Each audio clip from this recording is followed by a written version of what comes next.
Good morning, sir.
Hello, good morning to all.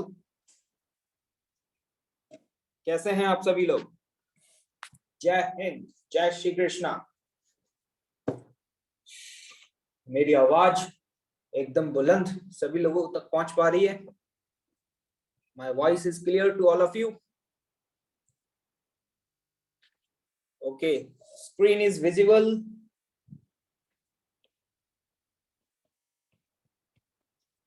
Screen is visible. Hello everyone. Okay, nice. All is well.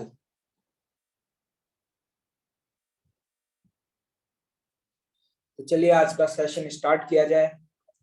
I hope आपने at least इतना तो मैं expectation आप लोगों से रख सकता हूं कि न्यूटन लॉज ऑफ मोशन में तो आपने कोई बैकलॉग क्रिएट नहीं किया है ना। आप लोग regularly Newton laws of motion का होमवर्क कंप्लीट कर रहे हैं। वैसे तो अभी मैंने बहुत ज्यादा होमवर्क दिया ही नहीं है, गिने चुने क्वेश्चंस दिए हैं, लेकिन ऑब्वियस सी बात है कि शुरुआत अच्छी होगी तो अंत भी अच्छा होगा। और मैं उम्मीद कर रहा हूँ कि एकदम रेगुलर हो भैया। अब एनएलएम में कोई भी बैकलॉग क्रिएट मत करना।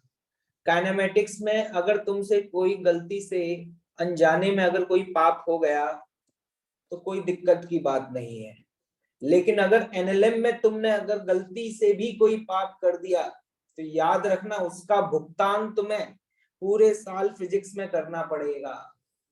उसका भुगतान तुम्हें पूरे साल फिजिक्स में करना पड़ेगा, क्योंकि एनएलएम एक ऐसा चैप्टर है जिसमें पढ़ाए गए सभी कॉन्सेप्ट्स का यूज आगे के मैकेनिक्स के हर चैप्टर में आने वाला है।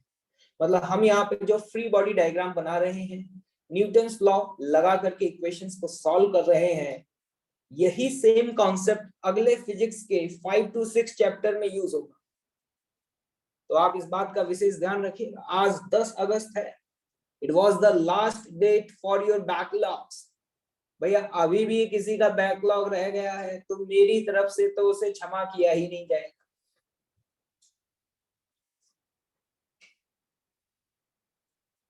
क्या आप लोगों का कंप्लीट हो गया है? काफी सारे स्टूडेंट कंप्लीट कर चुके हैं। Wonderful wonderful. देखिए यहाँ पर इस तरह की रिक्वेस्ट कोई भी मत किया करिए जो एक्सेप्टेबल नहीं है। पहले ही हम लोग डिसाइड कर चुके हैं O2, S2 और SCV आपके ट्यूटोरियल क्लासेस में डिस्कस होगा। आप लोग यहाँ चैट में लिख करके अगर मुझे कुछ बताएंगे भी तो भी मैं आपको फॉलो नहीं करने वाला, ठीक है? We are working with Allen career institute, we are not working according to you, okay? हाँ, एक टेस्ट की इंफॉर्मेशन आपके पास आई होगी, एक नोटिफिकेशन आया होगा, उसके रिगार्डिंग काफी सारे स्टूडेंट मुझे मैसेज कर रहे थे कि क्या सर हमारा 22 अगस्त को टेस्ट नहीं है, क्या सर हमारा 5 सितंबर को टेस्ट है। अब मैं आपको उसके रिगार्डिंग पूरी कंप्लीट इंफॉर्मेशन बता देता हूँ। जो टेस्ट आपका 22 अगस्त को होना है वो तो होगा ही होगा एज इट इज, इसमें तो कोई फेरबदल नहीं है, ये तो as it is same schedule के हिसाब से होगा।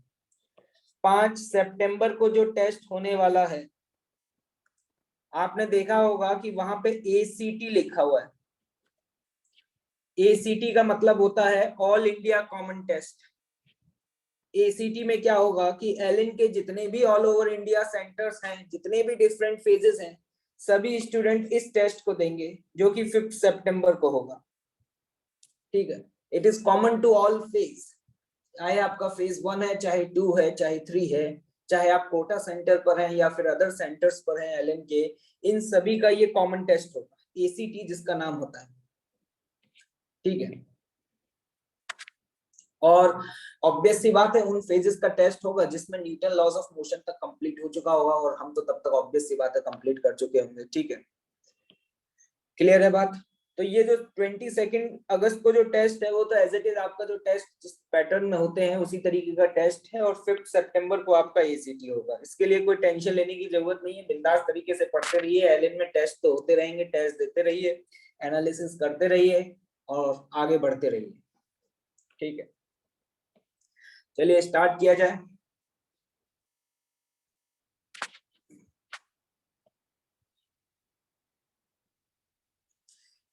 एक क्वेश्चन दिया गया था आप लोगों को होमवर्क में, बिल्लू और पिंकी वाला। क्या हुआ भैया बिल्लू और पिंकी का? लड़ लड़ के रस्सी पे एक ऊपर जा रहा था, एक नीचे जा रहा था। क्या आप लोगों ने सॉल्व किया है? देखो, मैं अगर आपको कोई भी क्वेश्चन होमवर्क में देता हूं तो इसलिए नहीं देता हूं कि आप दोबारा से आकर के मुझसे पूछो। मैं ये क्वेश्चंस आपको होमवर्क में इसलिए देता हूं कि आपके दिमाग में बेटा जो ये जंग लगी हुई है ना, जो पिछले 15-16 साल से तुम्हें बेवकूफ बनाया जा रहा था और तुम्हें ये एहसास दिलाया जा रहा था कि तुम बहुत इंटेलिजेंट हो, उस एहसास को खत्म करने के लिए और इस जंग को हटा करके जेई एडवांस जैसे एग्जाम को क्रैक करने के लिए मुझे तैयार करना है। तो क्वेश्चन इसलिए दिए जाते हैं कि घर जाकर के अटेम्प्ट करो, टाइम दो, इसलिए नहीं दिए जाते हैं कि दोबारा आकर के बोल दो कि सर बता दो। मेरा तो आंसर आ रहा है भाई, आप लोगों के बारे में पता नहीं।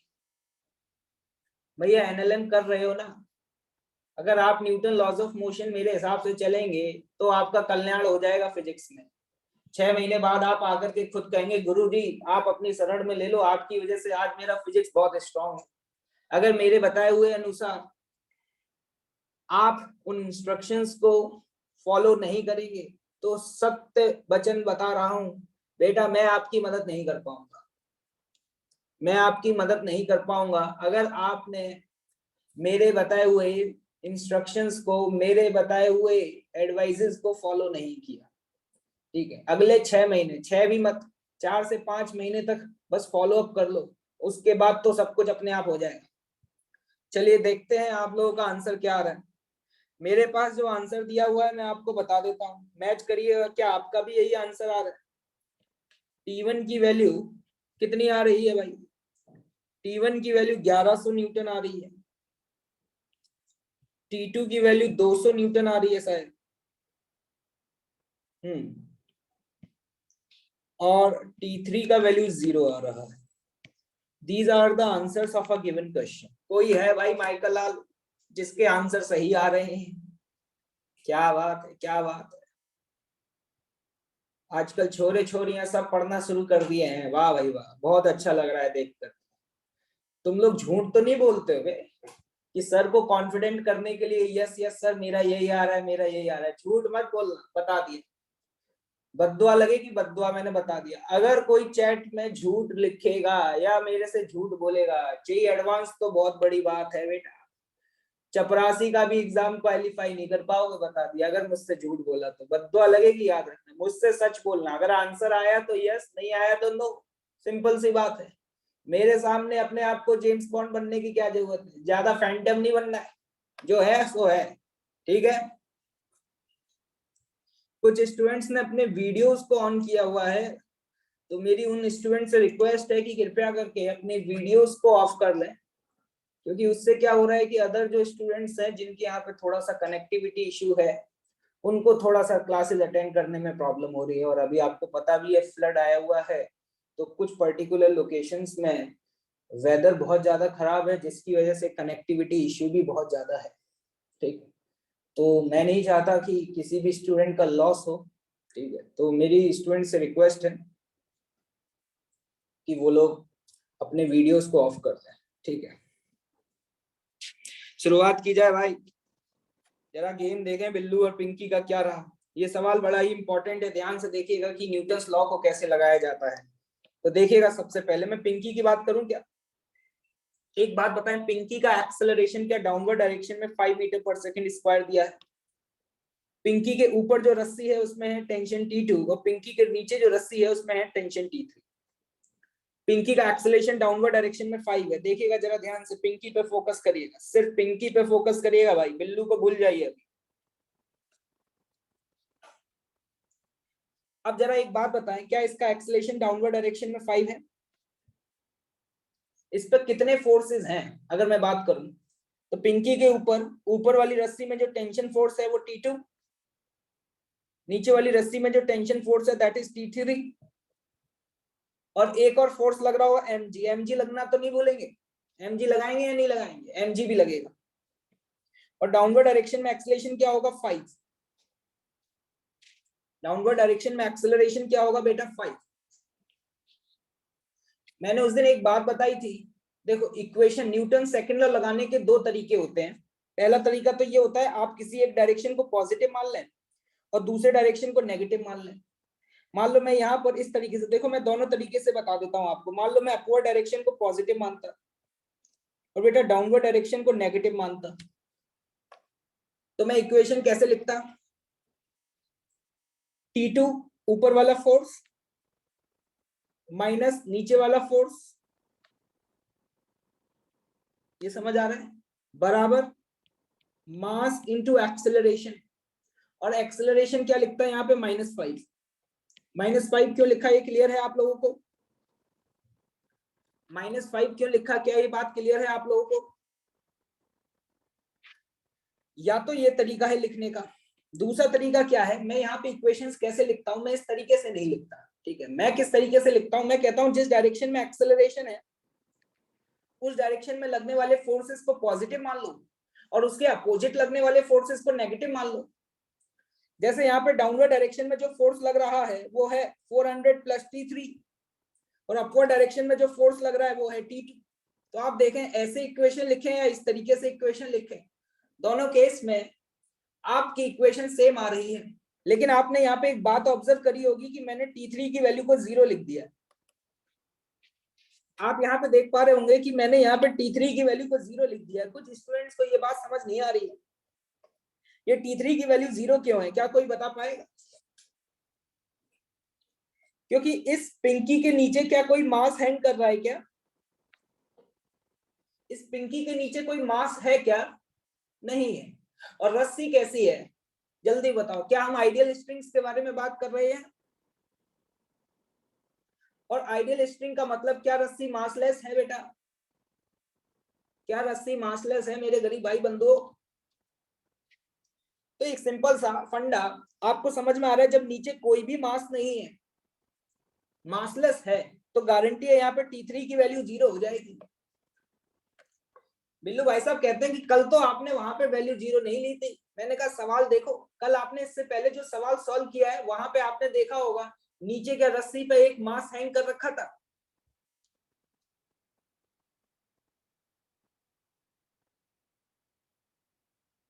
लेकिन यहाँ पर इस पिंकी के नीचे, इस पिंकी के नीचे कोई भी मास हैंग नहीं है यहाँ पे। तो यहाँ पर हम बोलेंगे कि T3 का वैल्यू क्या होगा, 0। क्या ये बात क्लियर है? अब देखिएगा यहाँ पर अगर मैं इक्वेशन लिख रहा हूं तो इक्वेशन तो इस तरीके से लिखी जाएगी, नीचे वाला फोर्स कौन कौन सा है 400 प्लस T3, यहाँ पे प्लस T3 और कर लो। क्या ये बात समझ आ रही है? माइनस T2 बराबर दिस वन। एक बात बताओ, ऊपर वाली इक्वेशन और इस वाली इक्वेशन में कोई डिफरेंस है क्या? ऊपर वाली इक्वेशन और इस वाली इक्वेशन में कोई डिफरेंस है क्या? नहीं, सेम इक्वेशंस है। तो आज के बाद न्यूटन सेकंड लॉ जब भी लगाओ लिख लेना कॉपी में कोने में कहीं खोपचे के अंदर, जिस डायरेक्शन में एक्सेलरेशन होगा उस डायरेक्शन को पॉजिटिव और उसके अपोजिट डायरेक्शन को नेगेटिव मानते हुए क्या इक्वेशन लिख पाएंगे भाई? जल्दी से बताएं। यहाँ पे T3 की वैल्यू 0 होगी, T2 की वैल्यू 200 आ गई। मतलब हमारे पास पिंकी के साथ जो रस्सी ऊपर कनेक्टेड है उसमें भी टेंशन आ चुकी है, जो नीचे कनेक्टेड है उसमें भी आ चुकी है। अब जरा ध्यान से देखना, अब जरा ध्यान से देखना मेरे गरीब भाई बंधु, बिल्लू को देख पा रहे हो क्या? क्या बिल्लू का फ्री बॉडी डायग्राम बना सकते हैं? क्या बिल्लू का फ्री बॉडी डायग्राम बना सकते हैं?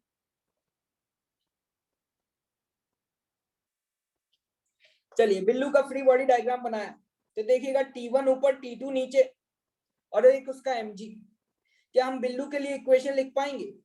बिल्लू पर फोकस करिएगा जरा, क्या हम बिल्लू के लिए इक्वेशन लिख सकते हैं क्या? ये हृदयांश अग्रवाल, मैं आपको क्लास से बाहर फेंक दूंगा, ठीक है? This is my last warning to you. यहाँ पे किसी भी तरीके का आप स्पैम ना करें। आपको शायद पता नहीं है कि आप शायद किसकी क्लास में बैठे हुए हैं।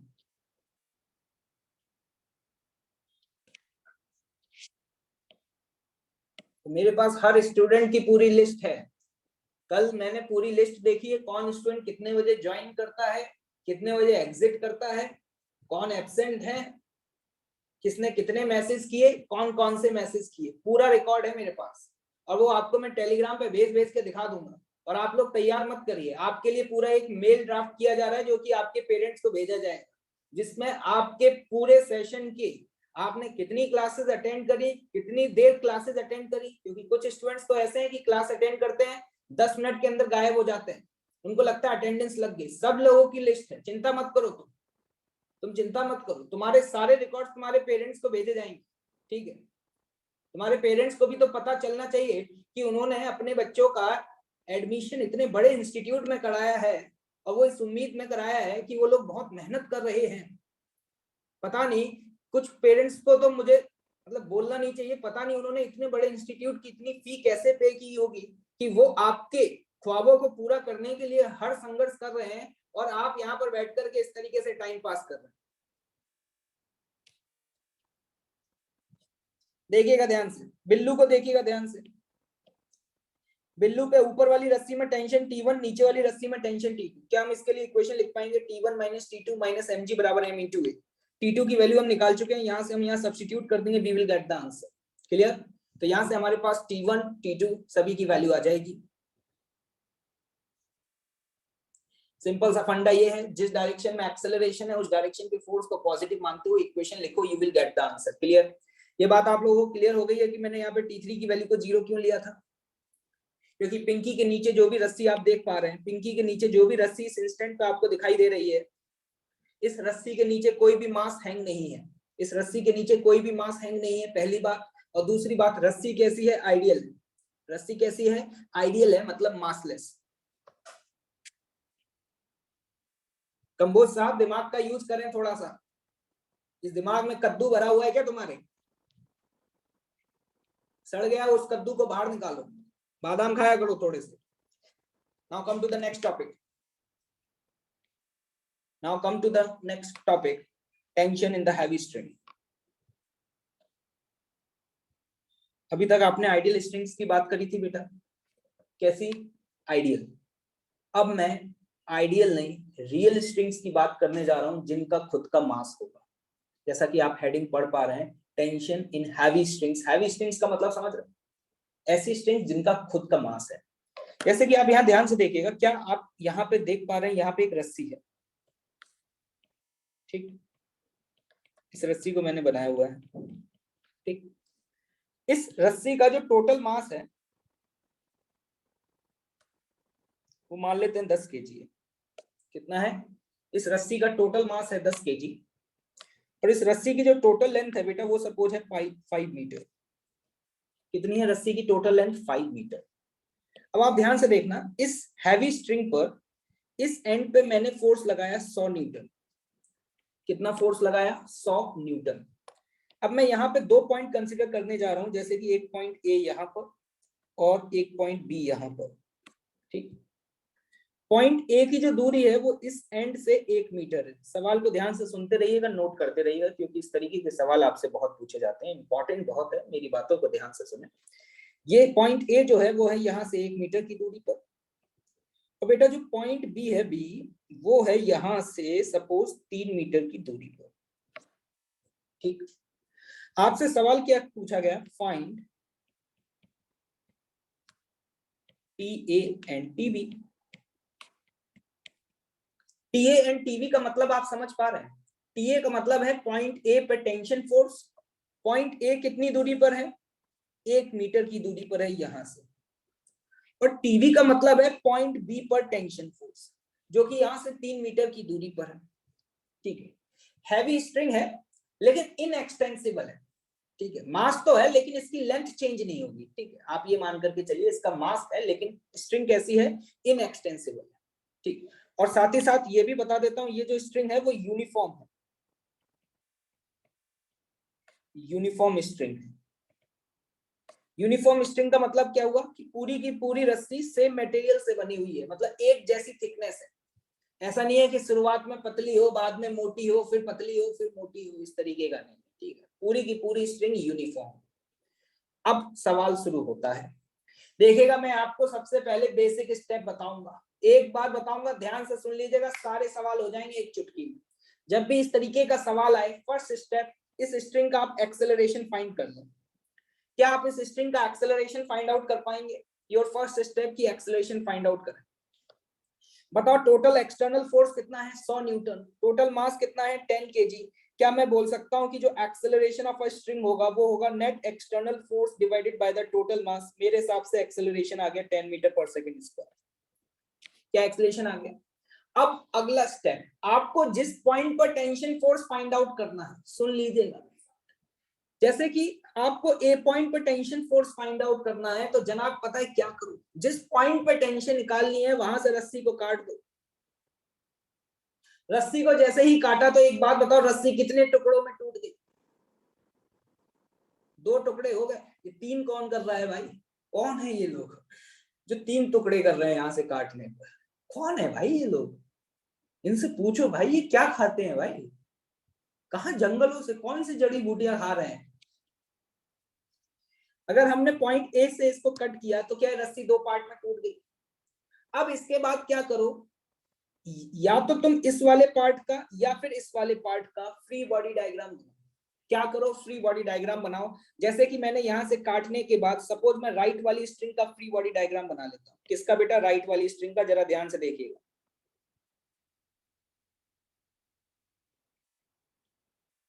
ये रहा आपका पॉइंट ए। यहाँ पे फोर्स लग रहा है 100 न्यूटन, और पॉइंट ए पे जो भी टेंशन फोर्स होगा वो तो अवे ही लगेगा, इस गिवन सिस्टम से तो अवे ही लगेगा अलोंग द स्ट्रिंग। मान लेते हैं टेंशन कितनी है? T A. ये बेटा टेंशन कितनी है? T A. और ये लेंथ कितनी है? 1 मीटर। अब सबसे पहला सवाल मेरा आपसे ये है, क्या इस 1 मीटर रस्सी की मास क्या होगा? क्या ये बता सकते हो? क्या ये बता सकते हो कि 1 मीटर रस्सी का मास क्या होगा? ये तो बच्चों वाला सवाल हो गया, यूनिटरी मेथड, कि 50 पेन अगर 500 रुपए के आते हैं तो 2 पेन कितने रुपए के आएंगे? क्या इस तरीके के सवाल कभी सॉल्व किए हैं तुम लोगों ने? मैंने कहा देखो निकालने का तरीका क्या है। मैंने कहा देखो निकालने का तरीका क्या है। 5 मीटर रस्सी का मास है कितना? 10 केजी। क्या दिखाई दे रहा है? ये तो आपको दिखाई दे ही रहा होगा। तो 1 मीटर रस्सी का मास कितना हुआ? 1 मीटर रस्सी का मास कितना हुआ? 10/5 केजी, मतलब 2 केजी पर मीटर। क्या सवाल खत्म? तो अगर रस्सी 1 मीटर की है तो मास 2 केजी होगा इस सवाल में, और रस्सी अगर 3 मीटर की होती तो कितना मास होता? 6 केजी होता। क्या मैं बोल सकता हूं कि जो आपने यहाँ पर रस्सी का ये वाला हिस्सा कंसिडर किया है, इसका मास मैं यहाँ पर 2 केजी रख दूं? मेरे गरीब भाई बंधुओं, क्या बात आपको ये समझ में आ रही है? क्या दिमाग में घुस रही है कि आपने रस्सी का जो हिस्सा कंसिडर किया है उसका मास 2 केजी होगा? क्या रस्सी का एक्सेलरेशन निकाल चुके हो 10 है? क्या रस्सी का एक्सेलरेशन आगे की दिशा में 10 है? मैंने सुना है कि तुम्हें न्यूटन सेकंड लॉ लगाना आता है। मैंने सुना है कि तुम्हें न्यूटन सेकंड लॉ लगाना आता है। क्या तुम इस रस्सी पे न्यूटन सेकंड लॉ लगा सकते हो? आगे वाला फोर्स माइनस पीछे वाला फोर्स बराबर मास इंटू एक्सेलरेशन। जरा ध्यान से देखिएगा, क्या यहाँ पे tension at point A 80 newton आ रहा है? अभी ये हैवी स्ट्रिंग है और हैवी स्ट्रिंग में टेंशन अलग अलग पॉइंट पे बेटा अलग अलग आए। क्या तुम्हें ये दिखाई दिया ये 80 आ रही है? जैसे ही मैंने ये बोला, एकदम से बिल्लू भैया मेरी बातों को बहुत ध्यान से सुन रहे थे। उन्होंने कहा सर बाकी मजा आ गया, क्या सर क्या बताया, लेकिन सर मेरा एक डाउट है। मैंने कहा बोल बिल्लू। उसने कहा कि सर आपने जब रस्सी को काटा तो ये 2 हिस्सों में बट गई। मैंने कहा बिल्कुल बट गई, लेकिन सर आपने आगे वाले हिस्से का फ्री बॉडी डायग्राम बनाया। मैंने कहा अगर सर मैं पीछे वाले हिस्से का फ्री बॉडी डायग्राम बनाऊं तो क्या मेरा आंसर नहीं आएगा? मैंने कहा बिल्लू किसी का भी बना लेना, तेरा आंसर आ जाएगा। तो बिल्लू ने कहा क्या सर आप करके दिखाओगे? मैंने कहा मैं नहीं करके दिखाऊंगा, तुम खुद करके बताओगे। तो बिल्लू ने फिर अपना पेन चलाना शुरू किया। देखिएगा सुनिएगा, बिल्लू का सवाल समझ गए होंगे। उसने क्या कहा, मैंने रस्सी को यहां से काटा, अब मैं इसका फ्री बॉडी डायग्राम बना लूं। देख लेते हैं भैया, वेरीफाई करके देख लेते हैं बिल्लू जो बोल रहे हैं और सर जो बोल रहे हैं। सर की बात पे बिल्लू को थोड़ा कम विश्वास होता है क्योंकि उसको लगता है कि वो सर से ज्यादा टैलेंटेड है, लेकिन वो बात अलग है कि हर बार बेइज्जती हो जाती है। अगर आप लेफ्ट वाले पोर्शन को कंसीडर करें तो एक बात बताना, उसका टोटल लेंथ कितना है? 4 मीटर। टोटल तो 5 था, इसके इधर वाली लेंथ कितनी है? ये 4 मीटर। इस 4 मीटर का मास बताओ जल्दी से कितना होगा? 8 केजी होगा या नहीं होगा? अब जरा इस पर पॉइंट ए यहां पर है, ये रहा पॉइंट ए। यहां पे टेंशन फोर्स लगेगा अवे फ्रॉम द सिस्टम।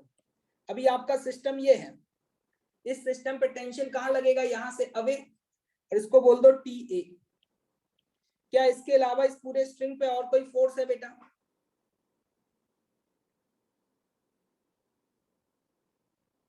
नहीं है। बहुत बढ़िया, बताना जल्दी से इक्वेशन क्या लिखोगे इसके लिए? टी ए बराबर मास इंटू एक्सेलरेशन। क्या अभी भी आपका आंसर 80 न्यूटन ही आ रहा है? क्या अभी भी आंसर आपका 80 न्यूटन ही आ रहा है? एक जनाब कह रहे हैं कि सर आपने ग्रेविटी नहीं लगाई। अबे नालाई को हॉरिजॉन्टल सरफेस पर रखा हुआ है। तुम लोग यार इतने गरीब कैसे हो यार? किसने कहा था कि साइंस ले लो? अबे हॉरिजॉन्टल सरफेस पर रखा हुआ है तो mg नीचे लगेगा और सरफेस से नॉर्मल ऊपर लगेगा, तो नॉर्मल mg के बराबर हो जाएगा, इसलिए लगाने की जरूरत नहीं है। क्या ये बात समझ आ गई? आप रस्सी को कट करने के बाद चाहे लेफ्ट साइड का चाहे राइट साइड का किसी का भी फ्री बॉडी डायग्राम बना के क्या टेंशन निकाल सकते हैं? अब जल्दी से बताओ, ए पार्ट तो मैंने सॉल्व कर दिया, क्या बी पार्ट आप सॉल्व कर पाओगे? टेंशन एट बी पॉइंट बता दो जल्दी से। जिस पॉइंट पे टेंशन पूछी है क्या रस्सी को वहां से काट दें? जल्दी बताओ, टेंशन एट पॉइंट बी बताओ फटाफट से। बी पार्ट काट दिया भैया मैंने तो रस्सी को, तुम्हारे बारे में पता नहीं। अब मैं उसका लेफ्ट वाले पार्ट का फ्री बॉडी डायग्राम बना रहा हूँ। लेफ्ट वाले पार्ट का काटने के बाद लेफ्ट वाले पार्ट का फ्री बॉडी डायग्राम बना रहा हूँ। 3 मीटर तो उसके लेफ्ट में बचा कितना? 2 मीटर। 2 मीटर का मास कितना हो गया? 4 केजी। टेंशन है भैया टीवी। मैं यहाँ पे सीधे सीधे इक्वेशन लिख सकता हूँ, टीबी बराबर mass into acceleration. Mass into acceleration, acceleration 10 है, मेरा आंसर 40 आ रहा है। मेरा आंसर 40 आ रहा है। आपके बारे में मुझे पता नहीं, आपके बारे में मुझे पता नहीं, मेरा आंसर 40 आ रहा है। क्या ये बात समझ आई? देखते ही समझ में आ गया सवाल? बहुत अच्छे। इसी का एक और पार्ट आपसे मैं पूछने जा रहा हूं। जैसे यहां तो मैंने वो पॉइंट मेंशन कर दिया कि वो पॉइंट 1 मीटर की दूरी पर है या वो पॉइंट 3 मीटर की दूरी पर है। सपोज वो कोई जनरल पॉइंट होता, सुनिएगा सवाल, आपसे सवाल ऐसे पूछा गया, भाई साहब वो पॉइंट यहां से x दूरी पर है। कितनी दूरी पर है? x दूरी पर है। आगे फोर्स वो लग रहा था कितना, वही 100 न्यूटन। तो आपको ये बताना है find the tension force at x। इस पॉइंट पे टेंशन फोर्स की वैल्यू क्या होगी, जल्दी बताओ फटाफट। क्या सॉल्व कर पाओगे? अगर आपसे यहां से इस एंड से x पॉइंट पे टेंशन पूछा जाए, क्या सॉल्व कर पाओगे? मेरा तो आगे आंसर, तुम्हारे बारे में पता नहीं। ये सवाल बहुत आसान होते हैं। मैंने कहा काट दो यहां से, अरे जिस पॉइंट पे टेंशन पूछी है वहां से काट दो। एक बात बताओ, बचे हुए पोर्शन का फ्री बॉडी डायग्राम बना ले। आगे कितना फोर्स 100, पीछे मान लो टेंशन T। इसका मास कितना होगा? इसका मास कितना होगा जल्दी बताओ। 1 मीटर रस्सी का मास है 2 kg। तो x मीटर रस्सी का मास कितना होगा? क्या 2x लिख दूं? क्या 2x लिख दूं भाई? बहुत अच्छी। अगर किसी को ये बात समझ में नहीं आई है तो कोई दिक्कत वाली बात नहीं है, कोई दिक्कत वाली बात नहीं है। एक गिलास पानी लो और अपने सर पे डाल लो, नींद खुल जाएगी तुम्हारी। तो जल्दी से बताना। अब आप यहां पर क्या लिखेंगे इक्वेशन? 100 माइनस टी बराबर m। m is the mass of that string multiplied by acceleration. क्या एक्सेलरेशन 10 है? मेरे हिसाब से यहाँ पर टेंशन की वैल्यू आपके पास आ जाती है 100 माइनस 20x। अब क्या तुम x की अलग अलग वैल्यू पुट करते जाओ, अलग अलग पॉइंट पर टेंशन पता चल जाए। उसने कहा भैया x बराबर 1 पे बता दो, हमने कहा पुट कर दो x बराबर 1। देखो x बराबर 1 पुट करते ही क्या 80 आ रहा है भाई। उसने कहा भैया, हमने कहा बोलो बेटा, भैया हमें x बराबर 3 पे बताओ टेंशन क्या होगी। हमने कहा x बराबर 3 पुट कर दो। उसने कहा भैया बहुत गजब हो यार, गजब कर दिए भैया, आपने तो एक ही बार में सवाल का जवाब दे दिया। हमने कहा बिल्कुल दे दिया। उन्होंने कहा भैया x बराबर 4 पे बता दो। हमने कहा x बराबर 4 पुट कर दो। वाह भैया, ये है मैथ्स का खेल। फंक्शन निकाला, x की अलग अलग वैल्यू पुट करते जाओ, क्या आंसर आता चला जाएगा। अब आपसे ये तो यहाँ पे बात खत्म नहीं हुई, अभी बात खत्म नहीं हुई। अब आपको यहीं पे डी पार्ट और पूछा गया। सुनिएगा भाई, डी पार्ट और पूछा गया। भैया आप बार बार मजे ले रहे हो। पहले तो आपने 2 पार्ट दिए थे, रस्सी को काट दिया, हमने कुछ नहीं कहा, एक पार्ट बढ़ाया, चलो सही है। अब आप तीसरा पार्ट भी पूछ रहे हैं, हमने कहा बिल्कुल पूछ रहे हैं। डी पार्ट क्या पूछा गया? Draw graph of T versus X. Y axis पे आपको टेंशन प्लॉट करनी है और एक्स पे। क्या आपको फंक्शन पता चल गया है? जिसको मैथमेटिकल इक्वेशन पता हो, क्या वो ग्राफ ड्रॉ कर सकता है?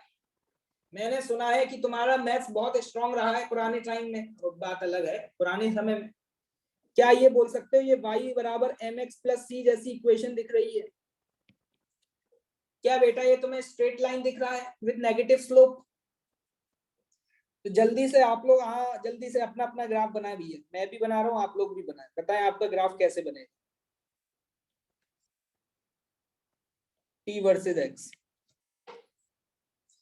जरा ध्यान से देखना, यहाँ पे x बराबर 0 पे टेंशन कितनी है? 100। तो यहाँ पे ग्राफ कुछ इस तरीके का बनेगा, ऐसे, लाइक दिस। यहाँ पे टेंशन 100 और x बराबर 5 पर, 5 है, कितनी लेंथ है उसकी? 5 मीटर है ना। हाँ, x बराबर 5 पर टेंशन क्या है? 0। This is the variation of tension versus x। क्या ये क्लियर है आपको? आप देख पा रहे हैं क्या रस्सी के हर हिस्से में टेंशन सेम है या अलग अलग? रस्सी के हर हिस्से में टेंशन की वैल्यू सेम है या अलग अलग है? अलग अलग है। क्यों है ऐसा? क्योंकि आज रस्सी आइडियल नहीं है, रियल स्ट्रिंग है जिसका अपना खुद का मास है। आपने एक बात ऑब्जर्व करी इंटरेस्टिंग, क्या जिस पॉइंट पर आपने फोर्स 100 लगाया है, यहां पे तो टेंशन 100 है, लेकिन जैसे जैसे इस पॉइंट से आप पीछे जाते जा रहे हैं, टेंशन की वैल्यू बढ़ रही है, कम हो रही है, कम हो रही है। और सबसे कम टेंशन कहां पर है? यहां पर, क्योंकि यहां पे जो टेंशन फोर्स है उसकी वैल्यू क्या है? 0। और ऑब्वियस सी बात है, जैसे जैसे हम पीछे जाते जाएंगे टेंशन फोर्स की वैल्यू कम होनी चाहिए, क्योंकि देखो यहाँ पे जो भी टेंशन होगी वो इतने पोर्शन को खींच रहा है, और यहाँ पे जो टेंशन होगी वो इतने पोर्शन को खींच रहा है। तो जैसे जैसे आप पीछे जाते जा रहे हो मास कम होता जा रहा है, और फोर्स बराबर मास इनटू एक्सेलरेशन, तो मास कम हो रहा है, एक्सेलरेशन सेम है, तो ऑब्वियस सी बात है टेंशन फोर्स की वैल्यू कम होती जाएगी, टेंशन फोर्स की वैल्यू कम होती जाएगी। क्या क्लियर है भाई सभी लोगों को? इससे सस्ता और आसान सवाल नहीं हो सकता। जल्दी से बताएं, स्टेप नंबर 1 बताएं फटाफट। जब भी आपसे टेंशन पूछी जाएगी, स्टेप नंबर 1, पहला स्टेप क्या होगा? एक्सेलरेशन फाइंड आउट करेंगे। क्या फाइंड आउट करेंगे? एक्सेलरेशन फाइंड आउट करेंगे। बढ़िया। उसके बाद नेक्स्ट स्टेप, जिस पॉइंट पर टेंशन पूछी गई है, क्या रस्सी को काट दे? देखो नालायक क्या पूछ रहे हैं सर, रस्सी को किससे काटना है, चाकू से या तलवार से?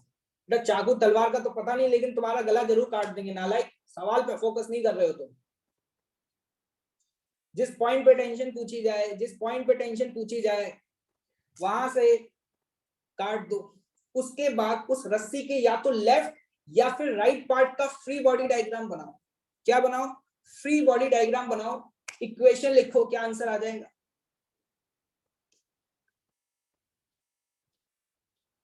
क्लियर है? एक जनाब पूछ रहे हैं कि सर आपने यहाँ पे 0 क्यों कर दिया? बेटा यहाँ पे x बराबर 5 पुट करो, 0 आ जाएगा। तुम पुट तो करो एक बार, अभी अपने आप पता चल जाएगा। चलिए आगे बढ़ते हैं अगले सवाल की तरफ। ये देखिए अगला सवाल आपके सामने आपकी स्क्रीन पर, जल्दी से सवाल को देखिए।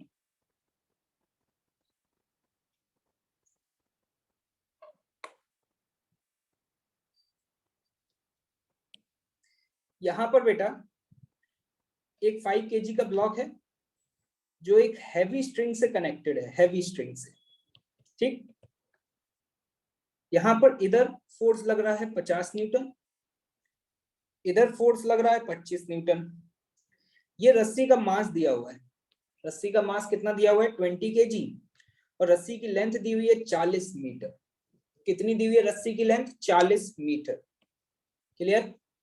अब मैं यहां पर देखना ध्यान से, इस पॉइंट से 10 मीटर दूरी पर एक पॉइंट लेता हूं ए, और एक पॉइंट लेता हूं यहां पे बी, जो कि यहां से है 30 मीटर की दूरी पर। समझ गए होंगे सवाल क्या है? Find TA and TB. फटाफट फाइंड करें tension at point A and the tension at point B. इस बार गलती मत करना, बहुत मार लगाएंगे बता रहे हैं। अनुकृति शोनी वो कह रही है पिछले सवाल में एंड पॉइंट पे थोड़ा सा टेंशन होगा। बेटा सवाल फिजिक्स के हिसाब से आंसर दिया जाता है ना। आपने जब इक्वेशन लिखी है, उस इक्वेशन में तुम x बराबर 5 पुट करो, you will get the answer 0। हाँ भाई हाँ, कौन निकाल पाएगा? अभी पता चल जाएगा कितने हवा में हो कितने पानी में। देख लेते हैं। जल्दी बताएं सब लोग एक साथ बताएं, क्या सबसे पहले एक्सेलरेशन निकालना चाहिए? एक्सेलरेशन क्या आ रहा है भाइयों? क्या आपको दिखाई दे रहा है क्या? इसको डिब्बे के अंदर बंद कर सकते हैं क्या? इस पूरे को डिब्बे के अंदर बंद कर दें तो आगे कितना फोर्स लग रहा है? 50। पीछे कितना लग रहा है? 25। जल्दी से बताएं, क्या नेट फोर्स 50 माइनस 25 है भाई? बराबर mass into acceleration. What is the total mass? Total mass कितना है?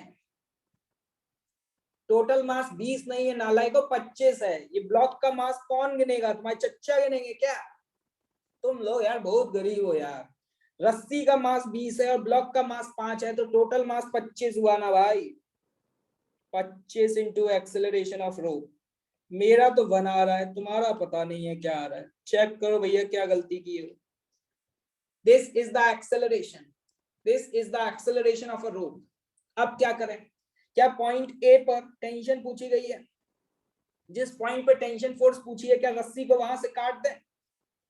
क्या रस्सी को वहां से काट दें मेरे भाई? लो भाई काट दिया।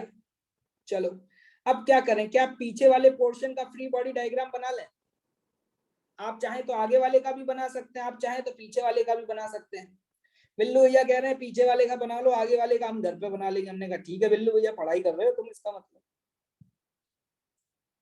ये लीजिए भैया, पीछे वाले पोर्शन का फ्री बॉडी डायग्राम बना रहे हैं, थोड़ा सा हमारा सहयोग करिएगा। आपके सहयोग के बिना एफबीडी हम बना नहीं पाएंगे, आपका सहयोग चाहिए। जल्दी से बताएं, 25 पीछे लग रहा है, पॉइंट ए पर टेंशन फोर्स आगे की तरफ लग रहा होगा, अवे फ्रॉम द स्ट्रिंग। क्या ये सही है? एक्सेलरेशन कितना है? 1 मीटर पर सेकेंड स्क्वायर। जनाब मेरा सवाल आपसे ये है, जनाब मेरा सवाल ये है कि इस रोप का मास कितना होगा? 10 मीटर की रोप का मास कितना होगा? क्या आप ये बता पाएंगे? क्या ये बता पाएंगे? ये बहुत टफ सवाल पूछ लिया है हमने। ये तो आप यहां से निकाल सकते हैं, जब आपको पता है भैया 40 मीटर की रस्सी का मास 20 केजी है, तो 1 मीटर रस्सी का मास कितना होगा भाई? 20/40। क्या हम कह सकते हैं 1/2 केजी पर मीटर? 1 मीटर रस्सी का मास आधा केजी है। तो जनाब हमने सुना है, पढ़े लिखे हो, 10वीं पास हो, अरे माफी चाहेंगे, प्रमोट हुए हो, सॉरी सॉरी सॉरी, पास तो नहीं हुए, प्रमोट हुए हो, कोई बात नहीं। 10 मीटर रस्सी का मास क्या होगा जब 1 मीटर रस्सी का मास इतना है? तो आपको देखते ही समझ में आ गया होगा, 5 केजी होगा। क्या ये बात क्लियर है गरीबों? मेरी बात को ध्यान से सुनिएगा, क्या ये बात क्लियर है? क्या ये बात समझ में आ रही है? भाई साहब अगर तुम्हें ये करना नहीं आया तो तुम्हारा जीवन बर्बाद है। तुम अगर इस रस्सी का मास नहीं निकाल पा रहे हो, तुम्हारा जीवन बर्बाद है। अब तुम पूछोगे कैसे सर? बता दूं कैसे? सुनोगे? सुनना चाहोगे क्यों बर्बाद है?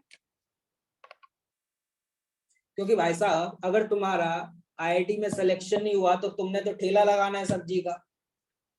अब मान लो तुमने सब्जी का ठेला लगाया और कोई इंसान आकर के बोले कि भाई साहब 1 किलो टमाटर कितने के हैं? तुमने कहा भाई साहब 30 रुपए किलो। तुमने बोला भाई साहब 30 रुपए किलो। उसने कहा भाई साहब हमें 1 किलो नहीं चाहिए, हमें तो 750 ग्राम चाहिए। उसने कहा भाई साहब हमें तो 750 ग्राम चाहिए। अब भाई साहब तुम 750 ग्राम दोगे? नहीं भाई साहब 1 किलो ही दे पाएंगे, 750 ग्राम नहीं दे पाएंगे। तो पूछेगा भाई साहब क्यों नहीं दे पाओगे? क्योंकि भाई साहब हमें कैलकुलेशन नहीं आती। तुम्हारा धंधा चौपट हो जाएगा। समझ रहे हो? जीवन में बहुत ईज है इसका, समझ रहे हो? अगर तुम 750 ग्राम टमाटर का वैल्यू कैलकुलेट नहीं कर पाए तो तुम उस सब्जी वाला जो बेच रहा है उससे भी कम मैथ्स जानते हो भाई। क्या क्लियर है भाई? देखो देखो नालायक कितने बड़े हैं, कह रहे हैं कि सर हम टमाटर नहीं रजनीगंधा बेचेंगे। अबे नालायक, सुधर जाओ सुधर जाओ। बापूजी सुन लिए ना अभी, बापूजी अगर सुन लिए तो लगाएंगे अभी तुम्हें यहीं पे बहती बहती। हाँ भाई सवाल पे आते हैं वापस से। अब मेरा सवाल आपसे ये है, क्या आपको न्यूटन सेकंड लॉ लगाना आता है भाई? जल्दी से बताएं। आगे की तरफ एक्सेलरेशन है, एक्सेलरेशन की दिशा में आगे वाला फोर्स माइनस पीछे वाला फोर्स बराबर मास इंटू एक्सेलरेशन। मेरा जवाब आ चुका है, आपके बारे में नहीं पता। क्या आंसर आपका 30 आ रहा है भैया? आंसर 30 आ रहा है क्या? बहुत बढ़िया, बहुत बढ़िया, शानदार, 1 नंबर। जल्दी से बताएं, क्या पॉइंट बी पे टेंशन पूछी गई है वो भी निकाल पाएंगे? चलो भैया इसका भी बना दें क्या, कि घर से करके ले आओगे? लाओ बना ही देते हैं, गरीब लोग हैं। अब जल्दी करेंगे, बताएंगे नहीं, ठीक है? यहाँ पे फोर्स 25, पॉइंट बी की दूरी कितनी है? 30 मीटर। यहाँ पॉइंट बी पे टेंशन टीवी, 30 मीटर का मास कितना हो गया? 15 केजी। एक्सेलरेशन आगे की तरफ कितना है? 1 मीटर पर सेकेंड स्क्वायर। क्या अभी तक हमने सही किया है भाई साहब? बस हमारा थोड़ा सहयोग करते रहिएगा, थोड़ी फिजिक्स वीक है। अब जब से तुम लोगों के कांटेक्ट में आए हैं तो थोड़ा फिजिक्स सीख रहे हैं धीरे धीरे, थोड़ा सा हेल्प करिएगा। अभी यहाँ पे ध्यान से देखिएगा, रस्सी को हमने जिस पॉइंट पे काटा है उसके पीछे वाले का फ्री बॉडी डायग्राम बनाया है, आगे वाले का नहीं बनाया है। ब्लॉक कहाँ से आ गया बे नालायक? 30 मीटर का मास कितना हो गया? 15 केजी। जल्दी से बताएं इक्वेशन क्या लिखेंगे? टीवी -25 बराबर m इंटू ए। क्या यहां से टीवी का वैल्यू 40 न्यूटन आ गया? क्या सभी भाई लोगों का आ रहा है क्या?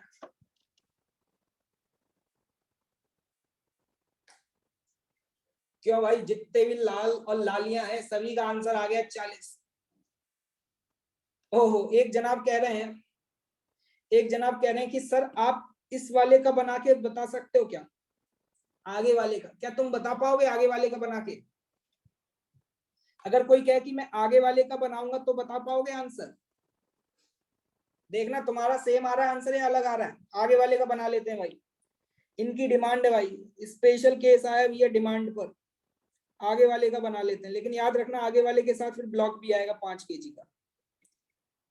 5 kg का ब्लॉक, ये कितनी लंबाई होगी बेटा? 10 मीटर। यही आएगा आगे वाला सीन। तो सेम आ रहा है कि नहीं आ रहा? चेक करो भाई, कौन है जो कह रहे हैं अलग आ रहा है? मार लगाएंगे यार तुम्हारी, हम बता रहे हैं। अलग कैसे आ जाएगा बे? तुमने तो फिजिक्स की बेइज्जती करा दी। तो न्यूटन सर आज जिंदा होते तो सर पटक के रो रहे होते। बताओ कैसे स्टूडेंट है कि आंसर अलग आ रहा है? सेम आना चाहिए यार। इस 10 मीटर रस्सी का मास नहीं जोड़े हो? ओ हो, वाह, तालियां बजाई जाए। 10 मीटर की रस्सी का मास नहीं जोड़े हैं, वाह भाई वाह। 10 मीटर की रस्सी का मास जल्दी से बताएं इनको, क्या होगा? क्या 5 kg होगा? अब बताओ, इस डिब्बे का टोटल मास 5 kg है 10 kg है? यही तो गलती की हो तो। 10 kg है नालायको। गलतियों की खोज। अगर तुमसे बोला जाए कि मिस्टेक्स के ऊपर किताब लिखो, तुम 5-5 किताब लिख सकती हो। हर सवाल में गलती कर देते। इक्वेशन बताओ क्या लिखोगे? आगे वाला फोर्स माइनस पीछे वाला फोर्स बराबर n इंटू ए। यार मेरा तो अभी भी 40 ही आ रहा है। मुझसे तो कोई भी सवाल करवा लो, मेरा आंसर तो 40 ही आ रहा है। आपके बारे में मुझे पता नहीं।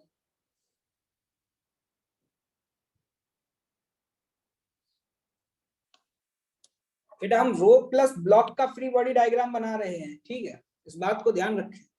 और रो किसी भी ब्लॉक पर नॉर्मल नहीं, टेंशन फोर्स लगाएगी।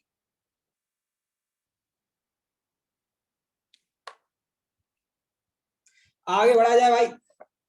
क्या आज के बाद हैवी स्ट्रिंग दिखाई दे गई तो सवाल सॉल्व कर पाओ? अगर आज के बाद हैवी स्ट्रिंग दिखाई दे गई तो सवाल सॉल्व कर पाओगे? अच्छा, इसी में एक पार्ट और पूछ लूं? पूछूं? बताओ, तुम बोलो। पूछ लूंगा, नहीं तो छोड़ दूंगा। तुम बताओ क्या करूं? पूछ लूं क्या? चलो ठीक है, एक पार्ट पूछ ही लेता हूं। अभी तो 10 और 30 था। मान लो सी पार्ट में आपसे इस एंड से एक्स डिस्टेंस की दूरी पर, सुनिएगा भाई, यहां से एक्स डिस्टेंस की दूरी पर टेंशन पूछी जा रही है। एक्स कुछ भी हो सकता है, एक्स कुछ भी हो सकता है। Find the tension at a distance of x और ड्रॉ द ग्राफ। वही सेम क्वेश्चन है। टेंशन बता दो सी पार्ट में। अभी पता चल जाएगा, रायते की तरह फैल जाएंगे। टेंशन बताओ as a function of X. देखते हैं भाई लोगों का क्या हाल है।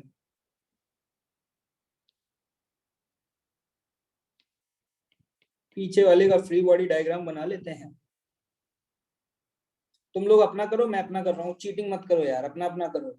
हर जगह तुम चीटिंग करना शुरू कर देते हो। इधर क्यों देख रहे हो भाई स्क्रीन की तरफ? नीचे रखो आंखें, आंखें नीचे रखो और खुद से करो भाई। मैं नहीं बता रहा तुम्हें। ये लेंथ है एक्स, यहाँ पे टेंशन है टी। मेरा सवाल आपसे ये है गरीब भाई बंधु, इस एक्स लेंथ की रस्सी का मास क्या होगा? क्या ये बता सकते? 1 मीटर रस्सी का मास 1/2 kg है, तो एक्स मीटर रस्सी का मास कितना होगा? बहुत टफ सवाल पूछा। ओलंपियाड लेवल का सवाल पूछ लिया भाई लोगों से। ओलंपियाड लेवल का सवाल पूछ लिया भैया इन लोगों से। सवाल कर नहीं पाएंगे भाई साहब। क्या x/2 होगा? एक्सेलरेशन तो आपको पता ही है। एक्सेलरेशन तो आपने सबसे पहले ही निकाला था। कितना आया था भैया एक्सेलरेशन? तो रोप का 1 आ गया था। तो जल्दी से बताओ इक्वेशन क्या लिखेंगे? देखिएगा भैया, इक्वेशन लिखने जा रहे हैं, मदद करिएगा। आगे की डायरेक्शन में फोर्स टेंशन माइनस 25, ठीक है, बराबर मास कितना? x/2 into 1। मेरे हिसाब से टेंशन की वैल्यू आ गई 25 प्लस x/2। ये आ रहा है भाइयों। भाइयों और बंधुओं, क्या आपका आंसर भी यही आ रहा है? एक्स की अलग अलग वैल्यू पुट करते जाओ, चेक करते जाओ, अपने आप तुम्हारे आंसर आ जाएंगे। एक्स की वैल्यू 10 रखो। एक्स की वैल्यू 10 रखो, क्या पॉइंट ए पे टेंशन पता चल गई? एक्स की वैल्यू 30 रखो, क्या पॉइंट बी पे टेंशन पता चल गई? ये लो भाई, खत्म हो गया। अरे नहीं आया, क्या ग्राफ ड्रॉ कर पाओगे क्या? ग्राफ, ये तो बहुत टफ पूछ लिया। ये सवाल तो बहुत टफ है। ग्राफ नहीं ड्रॉ होगा। बहुत टफ सवाल पूछ लिया भैया। आईआईटी से भी ऊपर लेवल का पूछ लिया। एमआईटी में सवाल पूछा गया था, मोदी इंस्टीट्यूट ऑफ टेक्नोलॉजी। जल्दी से बताना, ग्राफ ड्रॉ कर देना। ग्राफ स्ट्रेट लाइन बनेगा या पैराबोला बनेगा? स्ट्रेट लाइन या पैराबोला? ये कौन है? Aryan Raj Chaurasia, straight line from origin. कौन से स्कूल में पढ़े हो बे? अबे कौन से स्कूल में पढ़े हो? स्ट्रेट लाइन फ्रॉम ओरिजिन कहां से आ गया? स्ट्रेट लाइन तो सही है लेकिन ओरिजिन से नहीं बनेगी नालायको। ये y बराबर ये c plus m into x. देखो ध्यान से, x बराबर 0 पुट करो यहाँ पर। x बराबर 0 पे टेंशन 25 आ रही है। कितनी आ रही है? 25 आ रही है। तो x बराबर 0 पर टेंशन 25 तो यहाँ पर आएगा। ये ग्राफ ऐसे बनेगा इस तरीके से। रोप की टोटल लेंथ कितनी है जल्दी से बताओ? टोटल लेंथ कितनी है रोप की? 40 मीटर। कितनी है? 40 मीटर। तो यहाँ पे बेटा x बराबर 40 पुट करना जरा। x बराबर 40 पुट करो, टेंशन बताओ कितनी आ रही है? क्या 45 आ रही है? तो देखो इस तरीके का ग्राफ बनेगा। यहाँ पे टेंशन हो जाएगी 45 जब x की वैल्यू कितनी है? 40 मीटर। ये बनेगा भाई। क्यों चौरसिया जी? ये ग्राफ तो हमारा स्ट्रेट लाइन तो बना है, ओरिजिन से पास नहीं हो रहा। तुम्हारा कैसे हो गया था? अगली बार से ध्यान रखिएगा भाई। क्या ये ग्राफ किसी गरीब भाई बंधु को समझ में आया क्या?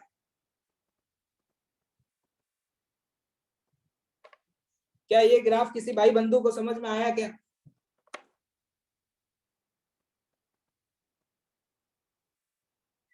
ये क्या कह रहे हैं? टेंशन पॉजिटिव डायरेक्शन में क्यों लिया? अबे क्या गधे हो क्या? बिल्कुल ही।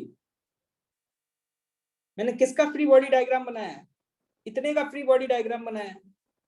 और मैं यहाँ टेंशन का मैग्नीट्यूड दिखा रहा हूँ, डायरेक्शन नहीं दिखा रहा हूँ, ठीक है? जब मैंने ग्राफ प्लॉट किया है तो वाई एक्सिस पर टेंशन के मैग्नीट्यूड को प्लॉट किया है। तो जो मैं सिस्टम कंसीडर करता हूं, जो भी अपना सिस्टम, टेंशन फोर्स तो उसके अवे ही लगेगा ना। मुझे उम्मीद है कि आज के बाद अगर हैवी स्ट्रिंग का कोई भी सवाल आएगा तो आप लोगों से सॉल्व हो पाएगा।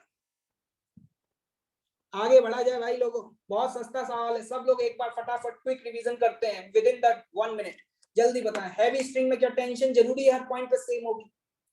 In heavy string tension at each and every point will be same और डिफरेंट? डिफरेंट। वंडरफुल। अब एक बात बताएं, क्या आप किसी भी पॉइंट पर टेंशन निकालने के लिए पहला स्टेप क्या होगा? क्या आप उस सिस्टम का एक्सेलरेशन फाइंड आउट करेंगे? पहला step acceleration, net external force upon total mass. Net external force upon total mass, acceleration आ गया। उसके बाद जहां पर टेंशन पूछी गई है, क्या वहां से रस्सी को काट दें? क्या रस्सी को काट दें भाई? उस रस्सी को काटने के बाद क्या करना है? उस रस्सी को काटने के बाद उस रस्सी के 2 हिस्से हो जाएंगे। उन हिस्सों को जेब में रख के घर चले जाएं क्या? नालायको। रस्सी को कट करने के बाद रस्सी के या तो आप लेफ्ट वाले पोर्शन का या राइट वाले पोर्शन का फ्री बॉडी डायग्राम बनाएं और उस पोर्शन का मास निकाल लें और फिर इक्वेशन लगाएं, नेट फोर्स बराबर m इंटू ए। क्या सवाल खत्म? क्या सवाल खत्म मेरे भाई?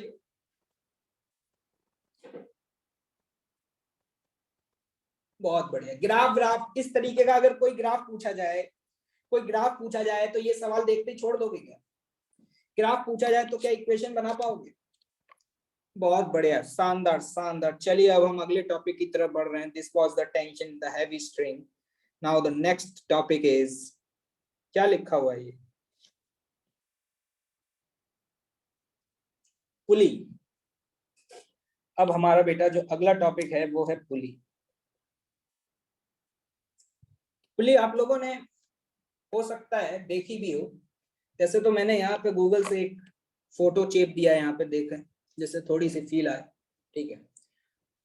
पुली अगर आपने कभी मूवीज वगैरह देखी हो तो वहां पर जो एक्ट्रेस हुआ करती थी वो कुएं के किनारे एकदम खुश हो गए एक्ट्रेस का नाम सुनकर, एकदम इमेजिनेशन में चले गए।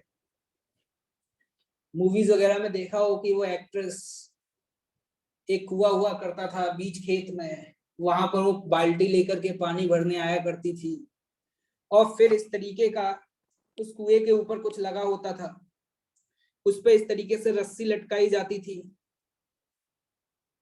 इस तरफ बाल्टी हुआ करती थी भाइयों और इस तरफ रस्सी का एक कोना उस एक्ट्रेस के हाथ में हुआ करता था। इमेजिन कर पा रहे हो? फिर वो बाल्टी नीचे जाया करती थी, फिर पानी भर करके जब वो रस्सी ऊपर खींचती थी तो ये घूमता था और बाल्टी ऊपर आ जाती थी। कुछ सीन याद आ रहा है भाई? क्या ऐसा सीन तुमने कभी देखा है अपनी गरीबी में? अगर कुएं वगैरह देखे हो तो शायद कभी देखा होगा। तो उस रस्सी को कुएं के ऊपर जिससे कनेक्ट किया जाता था उसी का नाम पुली है। इस पुली के फिजिक्स में बहुत सारे यूज हैं, है ना? अगर मुझसे पूछा जाए what is the purpose of this pulley, तो मैं कहूंगा देयर आर मल्टीपल पर्पस। इसके बहुत सारे मल्टीपल पर्पस हैं। और इंटरेस्टिंग बात पता है क्या है? अब आज तुमने पुली देख ली, आज हम पुली के बारे में जान लेंगे। अब ये पुली तुम्हारा कभी पीछा ही नहीं छोड़ेगी, हर दिन तुम्हारे दर्शन होंगे इस पुली के साथ। हर दिन ये पुली आपके दर्शन कराएगी अगले 5 महीने तक। मतलब आप ये समझ लीजिए मैकेनिक्स बिना पुली के नहीं चल सकती। और अगर कोई पूछे कि what is the purpose of pulley, तो मैं कहूंगा बहुत सारे पर्पस हैं उसके।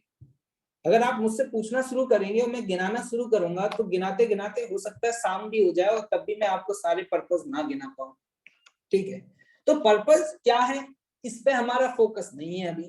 वो तो हम सवाल करते करते धीरे धीरे हमें अपने आप ही समझ आने लग जाएंगे कि इनका पर्पस क्या है। अभी तो हमारा मेन मकसद ये है कि सर करें क्या, इसका गल ले जाएं क्या इसको उठा के, ये बताओ सर। फिर उस एक्ट्रेस का क्या हुआ? एक्ट्रेस को मारो गोली। अब सवाल पे आ जाओ।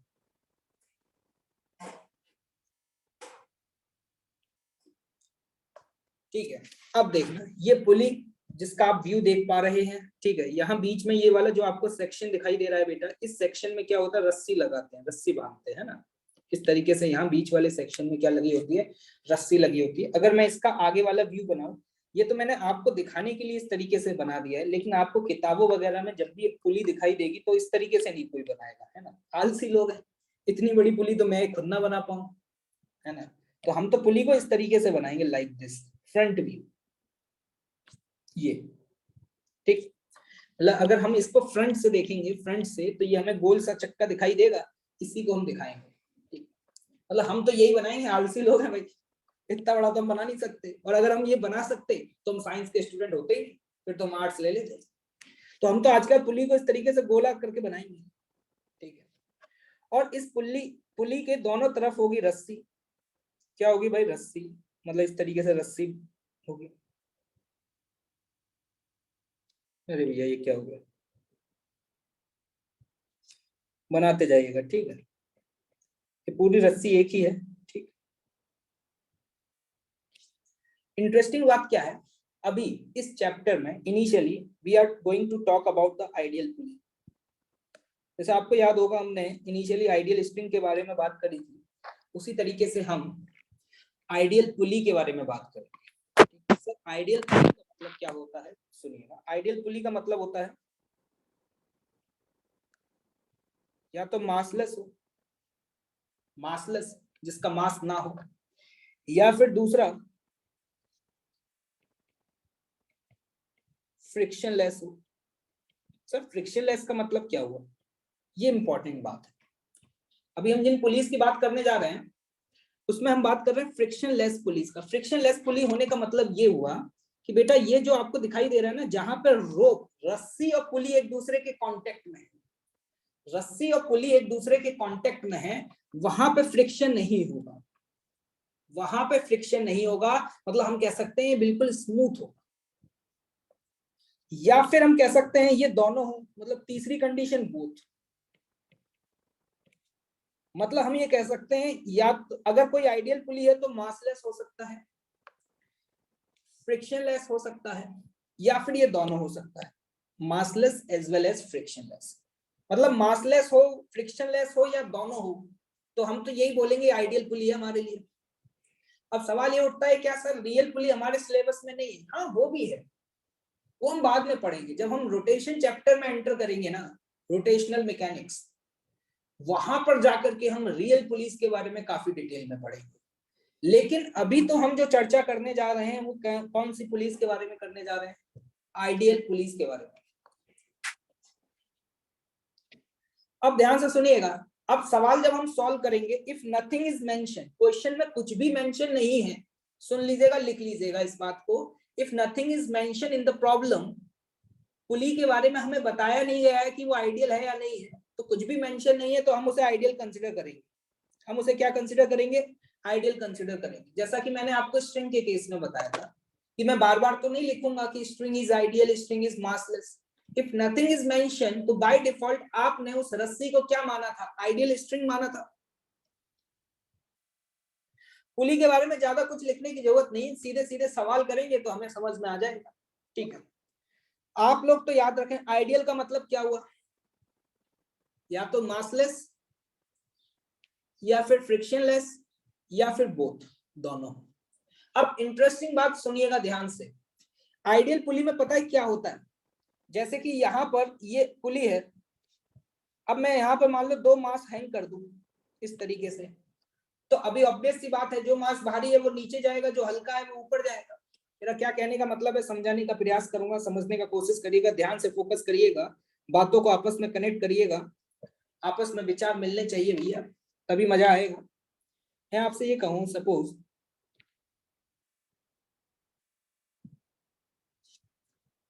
मान लो यहां पर 1 kg और यहाँ पे 2 kg मास है, सपोज ये रस्सी से कनेक्टेड है, पूरा रस्सी एक ही रस्सी है, आपको दिखाई दे रहा है, ये स्ट्रिंग की तरफ से घूम करके आ रहा है। तो क्या होगा? तुम्हारा दिल क्या कहता है? तुम्हारा दिल क्या कहता है कि क्या होगा? तुम्हारा दिल ये कहता है ना कि ये हैवी मास जो है वो नीचे जाएगा और जो हल्का मास है वो ऊपर जाएगा। लेकिन रियल लाइफ में तुमने जो पुलिस देखी है या तुमने जो मूवीज में पुली देखी होंगी, उसमें क्या होता था, जब रस्सी चलती थी तो ये पुली घुमा करती थी। ये जो पुली थी बेटा, ये पुली क्या करती थी? घुमा करती थी। लेकिन अभी ये पुली जो है वो फ्रिक्शनलेस होगी। अगर फ्रिक्शनलेस है तो पता है क्या होगा? पुली तो रेस्ट पे ही रहेगी, रस्सी जो है वो उस पुली के ऊपर स्लिप करेगी। जो रस्सी है बेटा, रस्सी वो इस पुली के ऊपर स्लिप करते हुए नीचे जा रहा होगा। मतलब हम ये कह सकते हैं कि अभी जो रस्सी है वो उस पुली के ऊपर स्लाइड करेगा। क्या करेगा बेटा? वो पुली के ऊपर स्लाइड करेगा। क्लियर?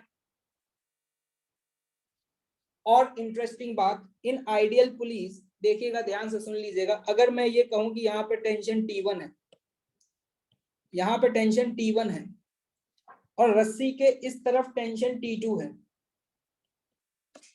ये इंपॉर्टेंट बात है, सुन ले ध्यान से, सुन ले ध्यान से, काम की बात। अगर यहाँ पे टेंशन T1 है, यहाँ पे टेंशन T2 है, तो in case of ideal pulley tension on both of the sides will be same, मतलब T1 बराबर T2 होगा। रस्सी में, सेम रस्सी में हर जगह टेंशन की वैल्यू सेम होगी अगर पुली मासलेस है तो। क्लियर? मतलब आइडियल है, सिंपल सी बात है। In ideal pulleys tension on both of the side same, या हम कह सकते हैं सेम स्ट्रिंग में दोनों तरफ टेंशन की वैल्यू सेम होगी। क्यों? ऐसा क्यों? जल्दी बताएं।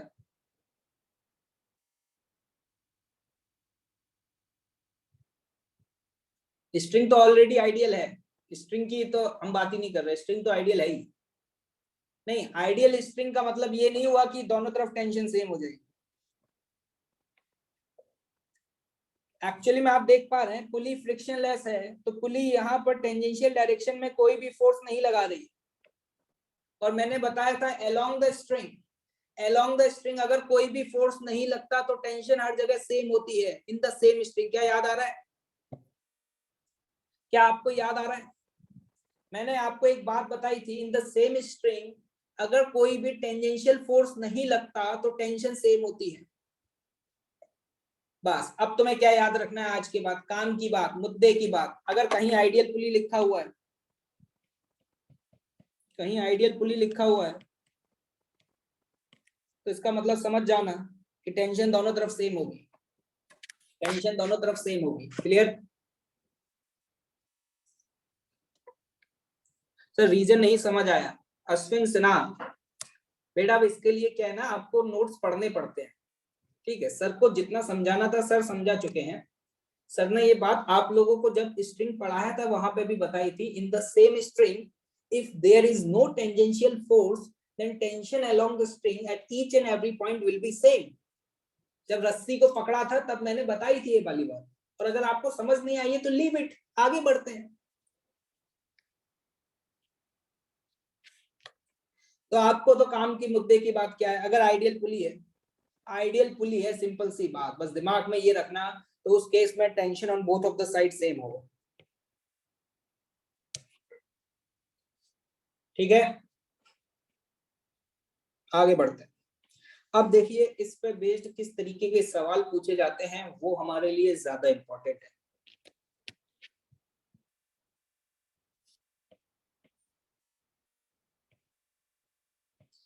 आपको ये दिखाई दे रहा है, ये एक पुली, यहाँ पे दो मासेस हैंग किए गए हैं, M1 और M2। ठीक है, ये जो आपको सिस्टम दिखाई दे रहा है ना, ये बहुत ही स्टैंडर्ड नाम है, इस नाम को याद रखिएगा। इसको बोला जाता है एटवुड मशीन। नाम में कुछ नहीं रखा, लेकिन फिर भी कभी कभी नाम लिख दिया जाता है। एटवुड मशीन का मतलब है एक पुली और उसको दोनों तरफ मास हैंग कर रहे हैं। जैसे कि आप यहाँ पे देख पा रहे हैं, इसके लेफ्ट हैंड साइड में जो मास हैंग कर रहा है वो है M1, और राइट हैंड साइड में जो मास हैंग कर रहा है वो है M2। और यहाँ पर क्लियरली मेंशन है कि M2 की वैल्यू M1 से ज्यादा है, मतलब M2 is greater then M1। ठीक है, जो M2 फोर्स है वो M1 से क्या है, ज्यादा है, आपको ये दिया हुआ है। अब आपसे ये पूछा जा रहा है कि find the acceleration of each block, both of the blocks का एक्सेलरेशन फाइंड आउट करना है, और टेंशन इन द स्ट्रिंग, इस रस्सी में टेंशन फोर्स की वैल्यू क्या होगी। अब ध्यान से सुनिएगा, पहला सवाल है मैं करा रहा हूं, इसके बाद फिर तो वही क्वेश्चंस की प्रैक्टिस है, आपको क्वेश्चंस करने होंगे, मैं क्वेश्चन देता जाऊंगा। पहला सवाल है, हर कोई ध्यान से सुनेगा, हर कोई ध्यान से सुनेगा, पहला सवाल है, ध्यान से सुनिएगा। पहला बात, अगर मैं कहूं यहां पर रस्सी में टेंशन की वैल्यू T है, क्या है, रस्सी की वैल्यू टेंशन में T, तो क्या मैं बोल सकता हूं अलोंग द स्ट्रिंग यहां भी टेंशन T होगा?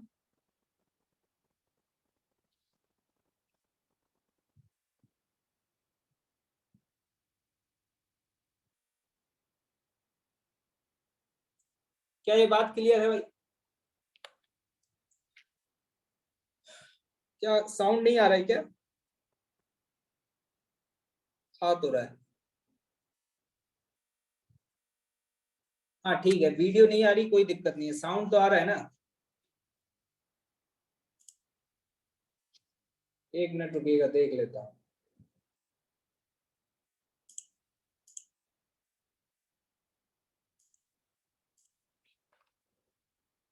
वीडियो भी ले आते हैं, तुम बोल रहे हो तो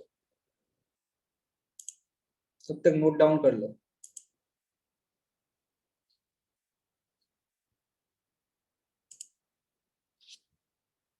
क्या अभी वीडियो आ रही? हाँ भाई आवाज आ रही है। देखिएगा पहला सवाल है, इसका नाम क्या है भैया, सभी लोग बताएं, इसको बोला क्या जाता है, एटवुड मशीन। क्या बोला जाता है, एटवुड मशीन। यहाँ पर एक ब्लॉक M1, यहाँ पर एक ब्लॉक M2, जो कि इस समय हवा में हैंग कर रहे हैं।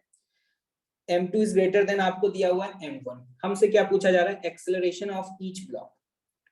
अगर कुछ भी मेंशन नहीं है तो एक बात बताओ, ये पुली क्या है, आइडियल है या नहीं? इफ नथिंग इज मेंशन तो what is, pulley is ideal.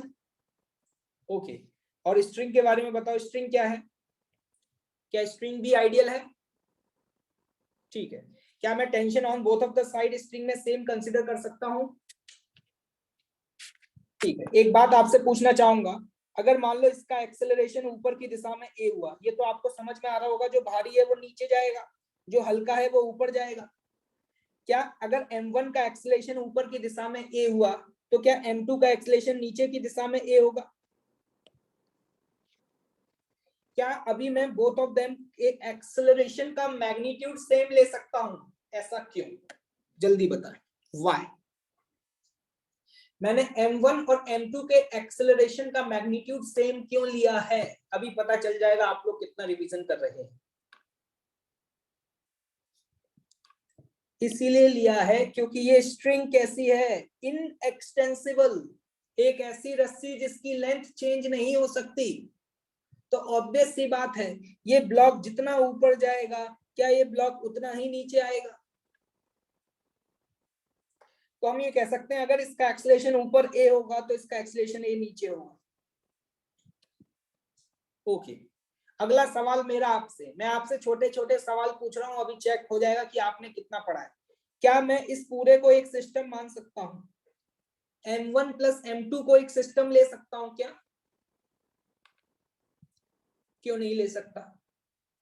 Answer लोग, कुछ लोग नो दे रहे हैं, कुछ लोग हाँ दे रहे हैं। हाँ वालों को तो उलट पुलट के पटकूंगा बेटा तुम्हें तो, जिनका आंसर आ रहा। सिस्टम लेने की कंडीशन क्या थी? सिस्टम लेने की कंडीशन ये थी कि उस सिस्टम के अंदर जितनी भी बॉडीज प्रेजेंट है सभी का एक्सेलरेशन सेम होना चाहिए। तो बिल्लू उछल के कहता है सेम है, तो इतनी देर में चटाक से पड़ा एकदम से, पूरा 360 डिग्री घूम गया बिल्लू। कहता सर क्या हुआ?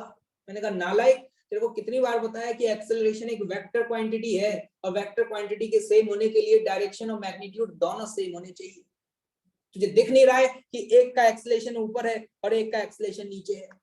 क्या M1 और M2 दोनों का एक्सेलरेशन सेम है क्या? नहीं है भैया। बिल्लू ने कहा सर क्षमा कर दो सर, सर क्षमा कर दो सर। मैंने एक और दिया दोबारा से, इस बार 360 इंटू 2 घूम गया। मैंने कहा चुपचाप बैठ जा, टाइम पास मत कर यहाँ पे। क्या सर दोबारा क्यों मारा? मैंने कहा दोबारा बोलेगा तो 3 बार और घूम जाएगा।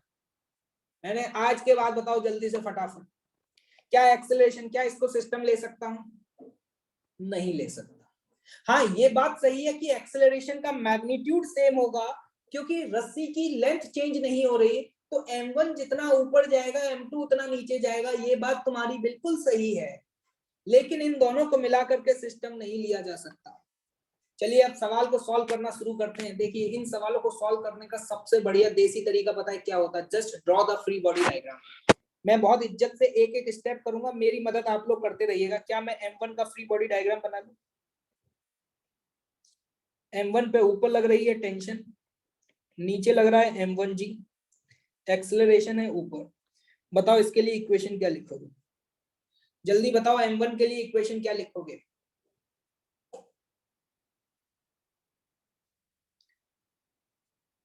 M1 के लिए बताओ इक्वेशन क्या लिखोगे? Tension minus M1G, this is the net force, this is the net force. ये समझ में आया? Net force in the direction of acceleration, acceleration के डायरेक्शन में नेट फोर्स क्या है? ऊपर वाला फोर्स माइनस नीचे वाला फोर्स बराबर M1 इंटू ए। क्या मैं इसको इक्वेशन नंबर 1 बोल सकता हूं? देख लो इक्वेशन लिखना आना चाहिए आपको। इसी तरीके से सिमिलरली क्या मैं M2 के लिए लिख सकता हूं? क्या M2 पे ऊपर फोर्स है टेंशन, नीचे है M2G और एक्सेलरेशन है डाउनवर्ड। मैंने अभी थोड़ी देर पहले एक बात सिखाई थी आपको, चिल्ला चिल्ला के बता रहा था। मैंने कहा था क्या करना, जिस डायरेक्शन में एक्सेलरेशन है उसको पॉजिटिव और उसके अपोजिट वाले को नेगेटिव। बताया था? बताया था या नहीं बताया था? अभी बताया था, उसके बाद भी लोगों को कुछ भी समझ में नहीं आया। मैं यहाँ पर ये बोल सकता हूँ इसका एक्सेलरेशन नीचे की तरफ है, तो बताओ इक्वेशन क्या लिखूंगा इसके लिए? M2G माइनस टेंशन बराबर M2A। खत्म। क्या इतना समझ आ गया? क्या इतना समझ में आ गया? अब एक बात बताओ फटाफट से, मुझे कौन कौन सी चीजें अननोन है? मुझे एक्सेलरेशन निकालना है और टेंशन निकालना है। अब क्या करो, इन दोनों इक्वेशंस को ऐड कर दो, आपके पास अपने आप आ जाएगा। इक्वेशन 1 को इक्वेशन 2 से ऐड करो, क्योंकि जैसे ही आप इक्वेशंस को ऐड करेंगे तो टेंशन टेंशन कैंसिल आउट हो जाएगा, टेंशन टेंशन कैंसिल आउट हो जाएगा। और अगर आप ध्यान से देखें तो यहाँ पर ये वैल्यू आ जाती है M2 माइनस M1 इंटू जी बराबर M1 प्लस M2 इंटू ए। कुछ लोगों का आंसर से आते हैं वो सॉल्व करना ही नहीं चाह रहे। मत करो, अपने हिसाब से करो, तुम बहुत इंटेलिजेंट हो ना। एक्सेलरेशन की वैल्यू यहां से आ जाती है M2 minus M1 upon M1 plus M2 into g. क्या ये समझ में आया कैसे किया सॉल्व? जल्दी बताओ ये समझ में आया कि नहीं आया? कुशांक वर्मा चैट में टाइप करना बंद कर दो बे। समझ रहे हैं तुम्हारे जीवन में पहली बार आंसर आया है तो कंट्रोल नहीं कर पा रहे हो, तुम पगला गए हो। 50 बार एक ही आंसर टाइप कर चुके हो। क्या किसी को गरीबी में ये क्वेश्चन समझ में नहीं आया हो तो पूछ सकता है मुझसे। समझ आया कि नहीं आया? अभी तो एक्सेलरेशन आया, अभी तो एक्सेलरेशन आया बेटा। अगर एक्सेलरेशन की वैल्यू आइदर इक्वेशन नंबर 1 या 2 में पुट कर दूंगा, क्या टेंशन आ जाएगी? अब क्या करो, यहां से एक्सेलरेशन की जो वैल्यू निकाली है ना, वो इस इक्वेशन में पुट कर दो, और देखो टेंशन फोर्स की वैल्यू क्या आ रही है, बताओ जल्दी से। 2m1 m2 upon m1 plus m2 into जी, ये आ रही है टेंशन फोर्स। ये हर्षिता एक गलत सा आंसर निकाल के बैठ गए हैं, पता नहीं कहां से याद करके आ गए हैं, बस उछले जा रहे हैं उसी आंसर पे। गलत है बेटा, टेंशन ये आएगी 2 टाइम्स, ना कि 4 टाइम्स। यहाँ पे 2 का मल्टीप्लाई होगा, 4 का नहीं होगा। ये देखो जल्दी से, कितने लोग आ गए जल्दी बताओ।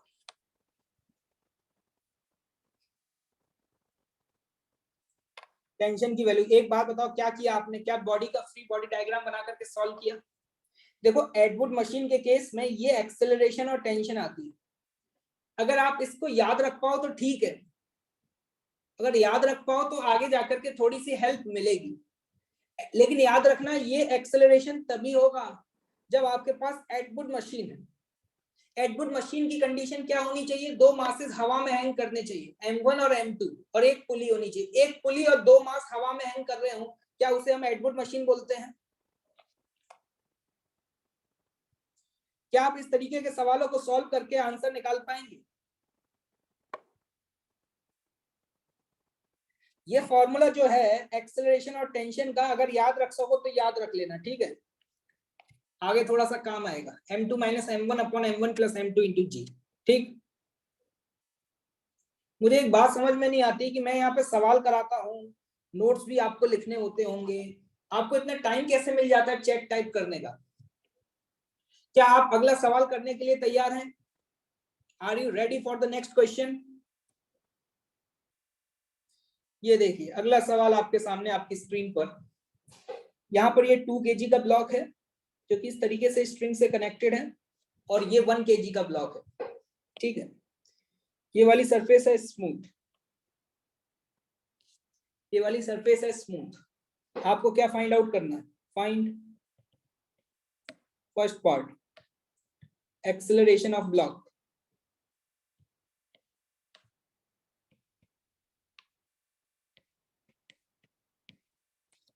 and the B part, tension in string। चलिए शुरू हो जाइए करना। Acceleration of blocks and tension in string.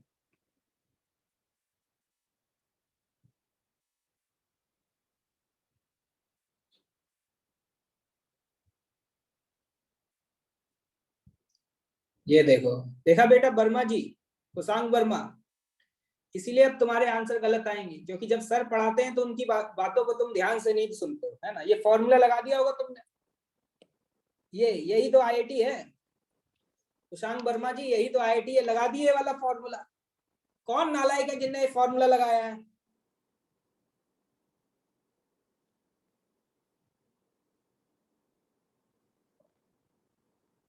Free body diagram बनाओ और सॉल्व करो।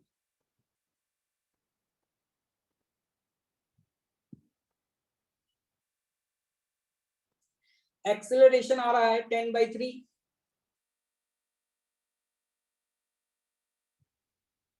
चलिए देखते हैं, सॉल्व करते हैं। देखिए मान लीजिए यहाँ पे रस्सी में टेंशन टी है, यहाँ भी रस्सी में टेंशन टी है। इसका एक्सेलरेशन हॉरिजॉन्टल डायरेक्शन में ए होगा, इसका एक्सेलरेशन डाउनवर्ड डायरेक्शन में ए होगा। एक बात बताएं, क्या 2 kg वाले के लिए आप इक्वेशन लिख सकते हैं? बताओ एक्सेलरेशन के डायरेक्शन में फोर्स क्या लग रहा है? क्या टेंशन के अलावा और कोई फोर्स है? क्या टेंशन के अलावा और कोई फोर्स है एक्सेलरेशन के डायरेक्शन में? नॉर्मल और mg तो परपेंडिकुलर लग रहे हैं, नॉर्मल और mg तो परपेंडिकुलर लग रहे हैं। जल्दी से बताओ यहाँ पे 2 kg के लिए आप क्या इक्वेशन लिखेंगे? 2 kg के लिए इस डायरेक्शन में टेंशन लग रहा है, तो क्या मैं ये बोल सकता हूँ कि यहाँ पे टेंशन फोर्स बराबर मास इंटू एक्सेलरेशन होगा? इक्वेशन नंबर 1 क्या सही है? अब आ जाते हैं 1 kg पर, जल्दी से बताओ 1 kg पर।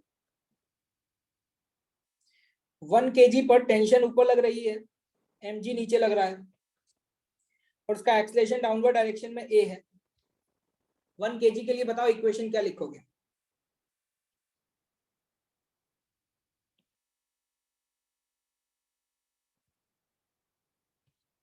1 kg के लिए बताओ इक्वेशन क्या लिखोगे, फटाफट लिखो। टेंशन माइनस टी बराबर m इंटू ए। क्या ये आपकी सेकेंड इक्वेशन आ गई? टेंशन की वैल्यू पुट कर दें, यहां से मेरा आंसर आ जाता है, एक्सेलरेशन आ जाता है 10/3, एक्सेलरेशन 10/3 और टेंशन आ जाती है 20/3 Newton. This is the answer of this question. जल्दी बताओ क्या समझ नहीं आया, जल्दी बताओ क्या समझ नहीं आया। Clear? All is clear? Newton law लगा पाओगे? लगा पाओगे कि नहीं? अगला सवाल दो, तैयार हो कि थक गए? चलो अगला सवाल आपके सामने स्क्रीन पर, क्वेश्चन नंबर 3। देखिएगा ध्यान से, यहाँ पे 1 kg का ब्लॉक हॉरिजॉन्टल सरफेस पर है और 2 kg का ब्लॉक इस समय इंक्लाइंड सरफेस पर। इंक्लाइंड सरफेस का एंगल जो दिया हुआ है दिस इज 37 डिग्री।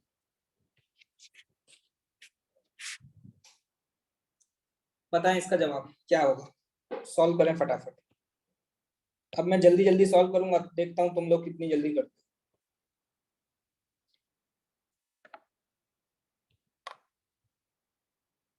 क्या आ रहा है एक्सेलरेशन? गलत है उत्कर्ष भाई।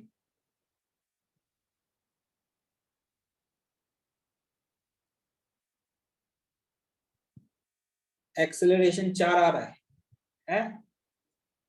टेंशन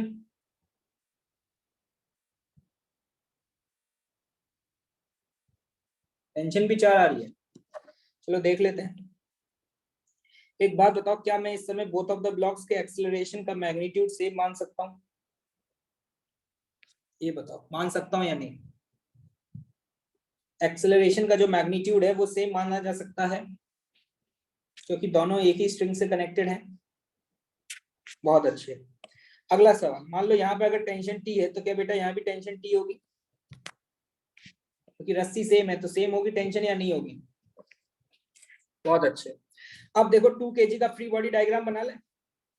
2 kg का इंक्लाइन प्लेन पर रखा हुआ है। क्या एक्सेलरेशन के अलोंग, कल एक बात बताई थी, एक्सेलरेशन के अलोंग इंक्लाइंड सरफेस पे एक फोर्स लगेगा डाउनवर्ड डायरेक्शन में। जल्दी बताओ वो फोर्स कितना होगा? क्या 2g sin 37 होगा? क्या 2g sin 37 होगा भाई? mg sin 37 कुछ याद आ रहा है? भूल गए? बताओ ये वैल्यू कितनी आई? 12। बताओ 2 kg के लिए इक्वेशन क्या लिखोगे? एक्सेलरेशन की दिशा में कौन कौन से फोर्स लग रहे हैं? टेंशन ऊपर लग रही है। जल्दी बताओ इक्वेशन क्या लिखोगे इसके लिए? 2 kg के लिए बताओ फटाफट से। क्या 12 माइनस टी बराबर 2 इंटू ए? सही। 1 kg के लिए बताओ, 1 kg के लिए इक्वेशन क्या लिखोगे? टेंशन फोर्स आगे है, इसके अलावा और कोई फोर्स लग रहा है क्या हॉरिजॉन्टल डायरेक्शन में? नहीं लग रहा। बहुत अच्छे। टेंशन बराबर क्या लिखोगे? 1 इंटू ए। टी से टी कैंसिल, एक्सेलरेशन आ जाता है यहां से 12/3, 4 मीटर पर सेकेंड स्क्वायर। और अगर एक्सेलरेशन की वैल्यू पुट कर दोगे तो टेंशन आ जाती है 4 न्यूटन। ये आ रहा है मेरा आंसर। तो आपका भी आ गया क्या?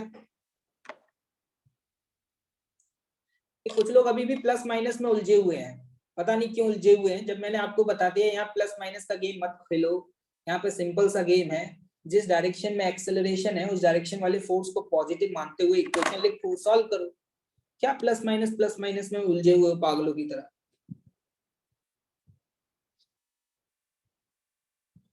तो इस ब्लॉक का एक्सेलरेशन इस डायरेक्शन में आ चुका है कितना? 4 मीटर पर सेकेंड स्क्वायर। और इसका एक्सेलरेशन इस डायरेक्शन में आ चुका है 4 मीटर पर सेकेंड स्क्वायर। चलिए आगे बढ़े। अगला सवाल, चलिए सॉल्व करिए।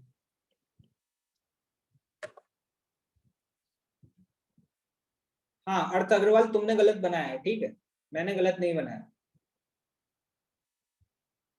ये क्वेश्चन सॉल्व करें। क्या सॉल्व करना है यहाँ पे? Find A part acceleration of blocks,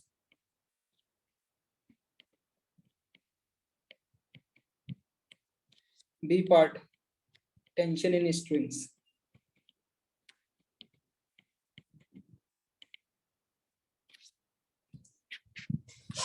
फटाफट बताएं, समय कम है हमारे पास, जल्दी से बताएं आपका आंसर क्या आ रहा है। मेरा सवाल आपसे ये है, ये वाली रस्सी आपको दिखाई दे रही है? अगर मान लो मैंने यहाँ पे बोला टेंशन T1 है, तो इधर भी टेंशन T1 होगी, ठीक। अब ये बताओ, इधर जो 1 kg के राइट हैंड साइड में जो रस्सी कनेक्टेड है, क्या मैं यहाँ भी टेंशन T1 लिखूंगा क्या? कौन है गरीब भाई बंधु जिन्होंने यहाँ भी टेंशन T1 लिख दी है? अरे भैया ये वाली रस्सी और ये वाली रस्सी सेम है, अलग अलग है? अरे भैया 1 kg 2 रस्सियों से कनेक्टेड है। क्या आंखें बटन है तुम्हारे? अबे आंखें हैं बटन है चूरन? क्या तुम्हें दिखाई दे रहा है यहाँ पे रस्सी अलग है तो यहाँ पे टेंशन T2 मान लेते हैं? क्या ये बात समझ आई इतनी? क्या गरीब भाई बंधु इतनी बात समझ में आ गई है? बहुत अच्छे। एक बात बताओ, 2 kg वाला ब्लॉक ऊपर जाएगा और 3 kg वाला ब्लॉक नीचे जाएगा, ये बात समझ आ रही है?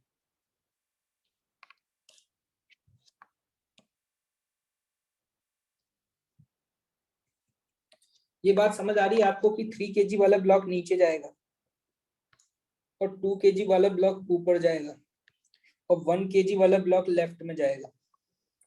जल्दी बताओ, ये बात क्लियर है? चलिए, क्या हमने इक्वेशन बनाए? मान लो इस 3 kg वाले ब्लॉक, अब क्या करना चाहिए? What is the next step? जल्दी बताओ, अगला स्टेप क्या होता है इसके बाद? इस तरीके के सवालों में नेक्स्ट स्टेप क्या होता है? क्या फ्री बॉडी डायग्राम बना करके इक्वेशन लिख सकते हैं? देखिएगा, मैं इज्जत के साथ बना रहा हूँ 3 kg का फ्री बॉडी डायग्राम। 3 kg पे टेंशन फोर्स ऊपर कितना है? T1, नीचे बेटा mg, एक्सेलरेशन a। बताओ इसके लिए इक्वेशन क्या लिखोगे? जल्दी बताओ, 3 kg वाले के लिए इक्वेशन क्या लिखोगे? इक्वेशन लिखना आना चाहिए। 30 माइनस T1 बराबर 3 इंटू ए। क्या इक्वेशन नंबर 1 मान लें? क्या इसका इक्वेशन नंबर 1 मान लें बेटा? बहुत अच्छे। अब जल्दी से बताओ 2 kg वाले के लिए क्या लिखोगे? 2 kg पे टेंशन ऊपर है T2, नीचे mg और एक्सेलरेशन है ऊपर की दिशा में a। इसके लिए बताओ क्या लिखोगे इक्वेशन? अभी पता चल जाएगा। जिस दिशा में एक्सेलरेशन है, क्या उस दिशा के फोर्स को पॉजिटिव मानते हुए लिखना है? जल्दी बताओ 2 kg वाले के लिए इक्वेशन क्या लिखोगे? क्या 2 kg वाले के लिए मैं इक्वेशन ऐसे लिख सकता हूं, T2 ऊपर वाला फोर्स माइनस नीचे वाला फोर्स बराबर mass into acceleration. Equation number 2। क्या ये बात समझ आ रही है? क्या 2 इक्वेशन लिखने से हमारा काम हो जाएगा क्या? क्या सिर्फ 2 इक्वेशन लिखने से हमारा काम हो जाएगा? नहीं हो पाएगा। क्यों? T1 भी नहीं पता, T2 भी नहीं पता, A भी नहीं पता। कितने अननोन है? 2 या 3? 3 अननोन है। तो क्या मुझे 3 इक्वेशन चाहिए? तो तीसरी इक्वेशन कहां से आएगी? अरे भैया 1 kg भी तो दिख रहा होगा। क्या 1 kg के लिए फ्री बॉडी डायग्राम बना लें?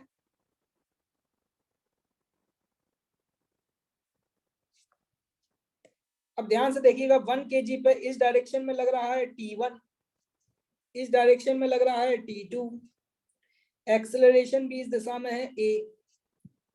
वैसे तो 1 kg पे और भी फोर्स लग रहे हैं। If I will ask you कि total number of force 1 kg पे कितने लग रहे हैं, तो आपका जवाब क्या होगा? 4 लग रहे हैं। लेकिन मैं उन फोर्सेस को दिखा नहीं रहा, अगर आप दिखाना चाहें तो दिखा भी सकते हैं। नॉर्मल ऊपर लग रहा होगा, mg नीचे लग रहा होगा।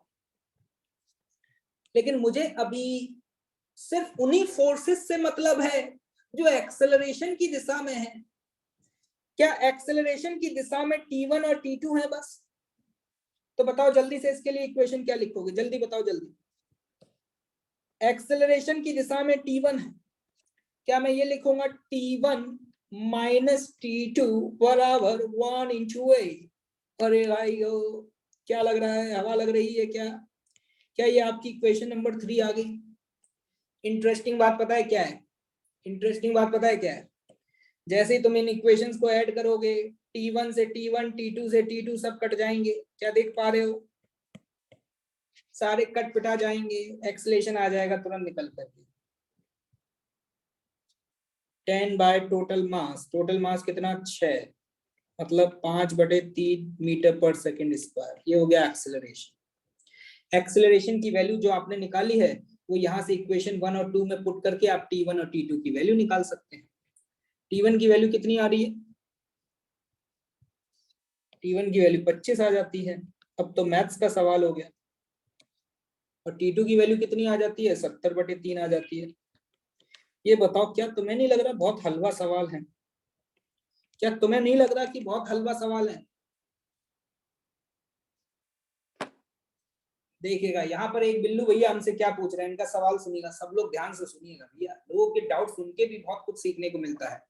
कह रहे हैं कि सर आपने इन दोनों का एक्सेलरेशन सेम क्यों ले लिया, जब रस्सी अलग अलग है तो? जब रस्सी अलग अलग है तो एक्सेलरेशन सेम क्यों ले लिया? क्या इन लोगों को 11 तोपों की सलामी? क्या ऐसे बिल्लू भैया को 11 तोपों की सलामी मिलनी चाहिए? क्या कोई बताना चाहेगा कि मैंने रस्सी अलग होने के बाद भी एक्सेलरेशन सेम क्यों लिया है? चिल्ला चिल्ला करके बता रहा हूं, गले से आवाज निकलना बंद हो गई है। रस्सी की लेंथ चेंज नहीं हो रही है, चाहे रस्सी सेम हो या अलग अलग हो। जब रस्सी की लेंथ सेम है तो जो जितना नीचे जाएगा उसको उतना ऊपर जाना पड़ेगा। क्लियर है? आगे बढ़ा जाए, क्या ऐसे सवाल कर पाओगे? चलो एक और सवाल पूछ लेते हैं, एक और सवाल, इसके बाद डिस्कशन। चलो ऐसा करते हैं, ये होमवर्क है तुम्हारे लिए, ठीक है? समय हो गया है तो डिस्कशन कर लेते हैं, ठीक है? ये सवाल आपके लिए होमवर्क रहेगा। ऐसे 3-4 सवाल दूंगा बोरी भर के। कल आपको इन सवालों को सॉल्व करने की शॉर्ट ट्रिक भी बताऊंगा। एक ऐसी शॉर्ट ट्रिक बताऊंगा कि देखते ही सवाल खत्म, देखते ही सवाल खत्म, विद इन 10 सेकेंड आप ऐसे सवालों का जवाब दे पाएंगे। अब आपको लग रहा होगा कि सर आपने पहले क्यों नहीं बताई? अब आपको ये लग रहा होगा कि सर आपने पहले क्यों नहीं बताई? क्योंकि मुझे पता है शॉर्ट ट्रिक से ज्यादा इंपॉर्टेंट है फ्री बॉडी डायग्राम बना के इक्वेशन लिखना। ये फंडामेंटल तरीका है जो कि हमेशा काम आएगा। ये ऐसी रामबाण है कि जिसको आती है वो सॉल्व कर सकता है। शॉर्ट ट्रिक क्या है कि हर जगह नहीं लग पाती, शॉर्ट ट्रिक कुछ जगह लग पाती है। उस शॉर्ट ट्रिक की हम बात कल करेंगे। जब तक के लिए विराम, शीट का डिस्कशन स्टार्ट करें। एनएलएम की शीट दी गई थी आप लोगों को, जल्दी से निकाल लें फटाफट।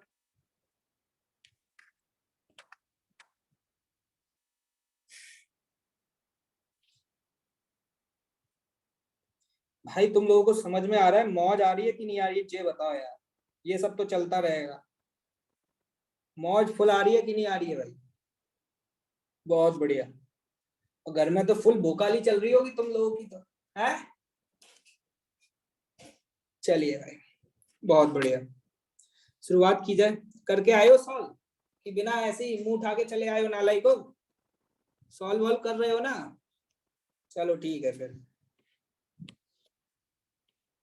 Question number 6। ऐसा मेथड बताऊंगा कि एक लाइन में सॉल्व हो जाए।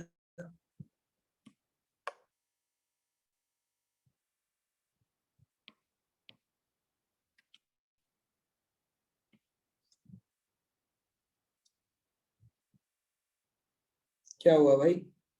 एक मिनट, ठीक है, स्क्रीनशॉट, कॉपी,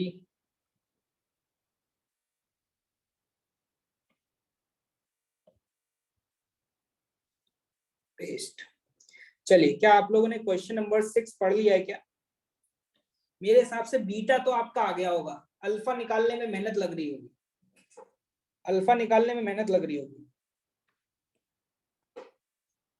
चलो एक तरीका बता, बीटा तो निकाल लियो कि बीटा में भी नहीं निकाल पाए?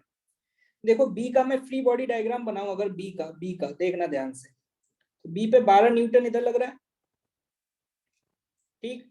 बी का वेट कितना दिया हुआ है? 9 न्यूटन।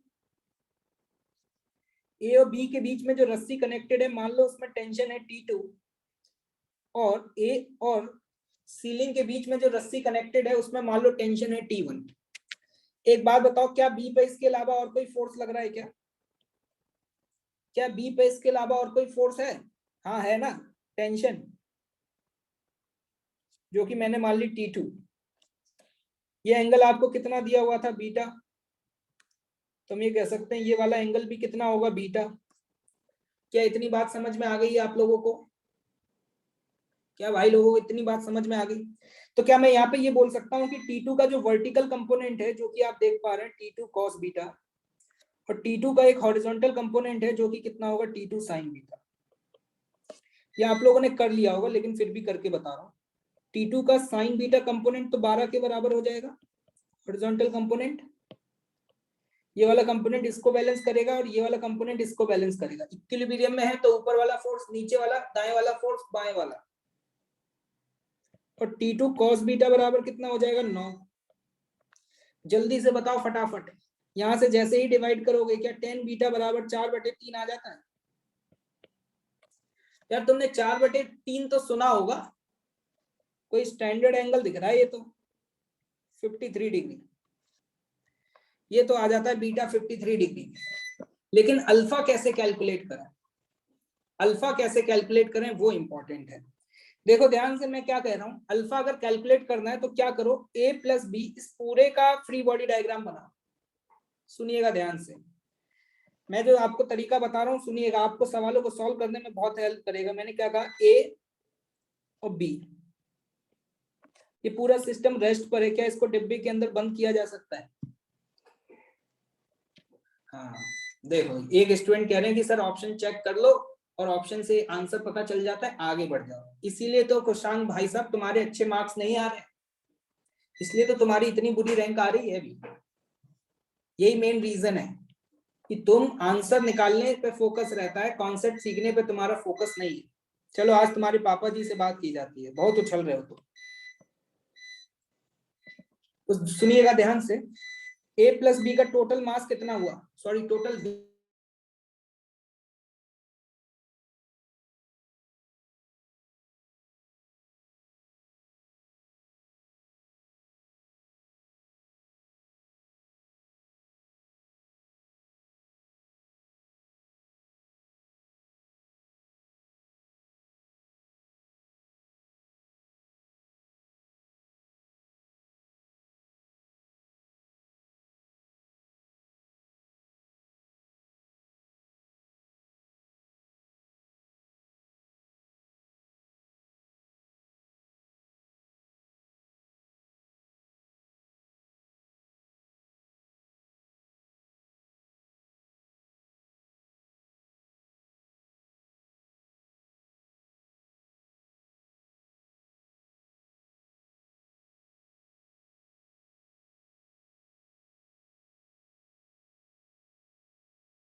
अभी मेरी आवाज आ रही है क्या? थोड़ा सा डिस्कनेक्ट हो गया था। ओके ठीक है, स्टार्ट करते हैं फिर से।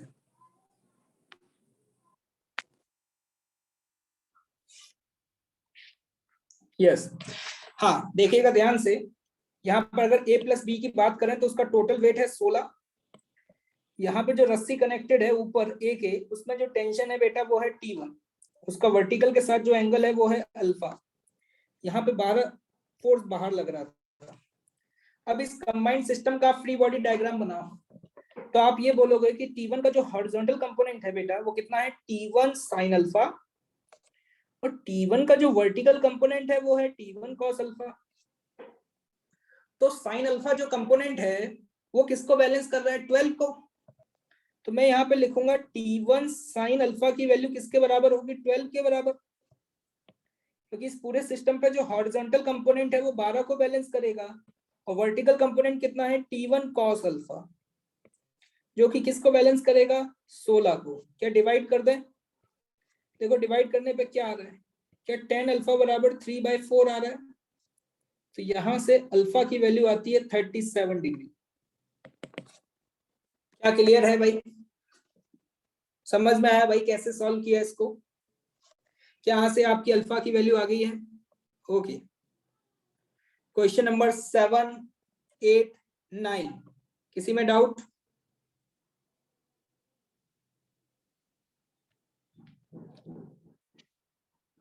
एट्थ में डाउट है, चलिए भाई एट्थ भी देख लेते हैं, सेवंथ भी बता दें। चलो तुम लोग यार पढ़ते नहीं हो, सेवंथ क्वेश्चन कौन पूछता है यार?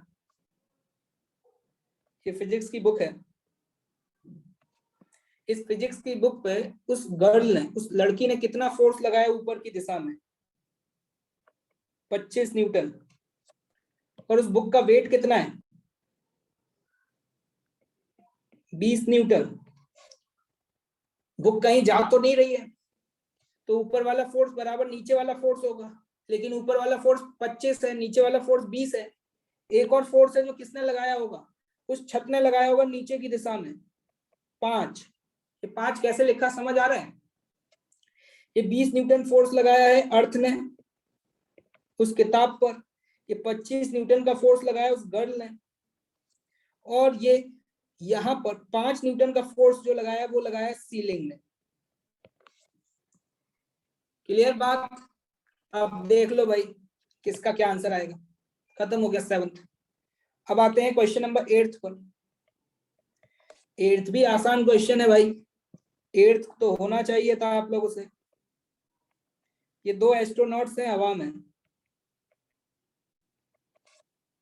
किसका मास ज्यादा दिया हुआ है? ये ए है और ये बी है।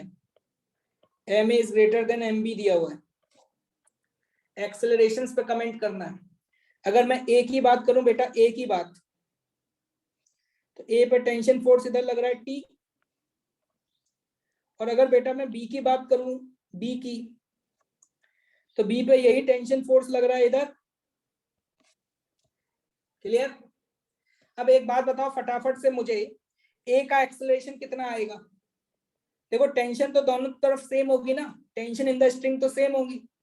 ए का एक्सेलरेशन कितना आएगा? Tension upon mass of A. और बी का एक्सेलरेशन कितना आएगा? Tension upon mass of B. तो जिसका मास कम है उसका एक्सेलरेशन ज्यादा आएगा। तो किसका एक्सेलरेशन ज्यादा है यहां से? Acceleration of B will be greater than acceleration of A. It is clear? क्योंकि बी हल्का है और ए भारी है, दोनों पे फोर्स बराबर लग रहा है, दोनों एक दूसरे की तरफ मूव कर रहे होंगे, लेकिन बी तेजी से मूव करेगा क्योंकि बी हल्का है। 9 तो बहुत आसान है, कुछ करना ही नहीं है। नेट फोर्स पूछा था भाई 8 kg वाले ब्लॉक पर, चिल्ला चिल्ला करके बताया था। नेट फोर्स बराबर क्या होता है? Mass into acceleration. मास है 8, एक्सेलरेशन है 4, तो 8 इंटू 4 32। ऐसे कितने लोग हैं जिन्होंने फ्री बॉडी डायग्राम बना के सॉल्व किया? क्या सीधे नेट फोर्स बराबर मास इंटू एक्सेलरेशन, सवाल खत्म। It was the question number 9। Question number 10 में वेइंग मशीन का कॉन्सेप्ट है। इस क्वेश्चन को मैं बताऊंगा आप लोगों को। वेइंग मशीन अभी मैंने पढ़ाया नहीं है, मैं आगे जाकर के आपको पढ़ाऊंगा वेइंग मशीन, उसके बाद इस क्वेश्चन को सॉल्व करिएगा। बस अभी ये याद रखिएगा कि वेइंग मशीन वेट मेजर नहीं करती है, weighing machine normal reaction measure करती है। बस इतना बोलूंगा, इसके आगे की चर्चा मैं जब आपको वेइंग मशीन पढ़ाऊंगा तब करूंगा। ठीक है भाई? क्वेश्चन 11 तो हो ही गया होगा मेरे हिसाब से। डिस्कशन में इतना ही था, और इसके अलावा एससीबी वगैरह वो आपके ट्यूटोरियल क्लासेस में डिस्कस होंगी। मैं आज एससीबी के सॉल्यूशन आपके साथ शेयर कर दूंगा एनएलएम के, और कुछ क्वेश्चंस दूंगा, वो आप करके आएंगे कि नहीं करके आएंगे भाई?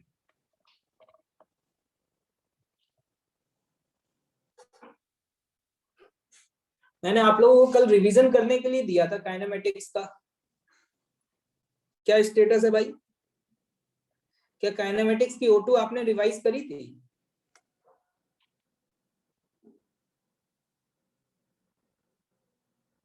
भैया जो जो रिवीजन प्लान आपको बताया जा रहा है आप उसको स्ट्रिक्टली फॉलो अप करें। अगर आप स्ट्रिक्टली फॉलो अप नहीं करेंगे ना, तो भैया आप इस रेस में बहुत पीछे हो जाएंगे। मैं पहले आपको बता दे रहा हूँ। अगर मैं किसी दिन फिजिक्स में कम होमवर्क देता हूँ तो उस दिन आपको रिवीजन करने के लिए देता हूँ, मौज मस्ती करने के लिए नहीं देता हूँ। थोड़ा इस बात का ध्यान रखें।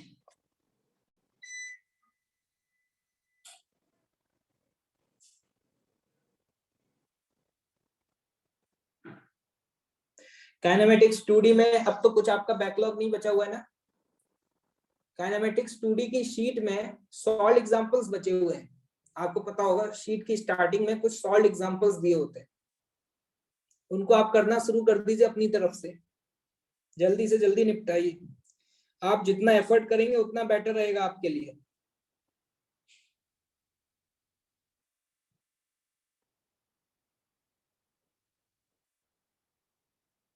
तो चलें भाई, फिर मुलाकात होगी अगली क्लास में।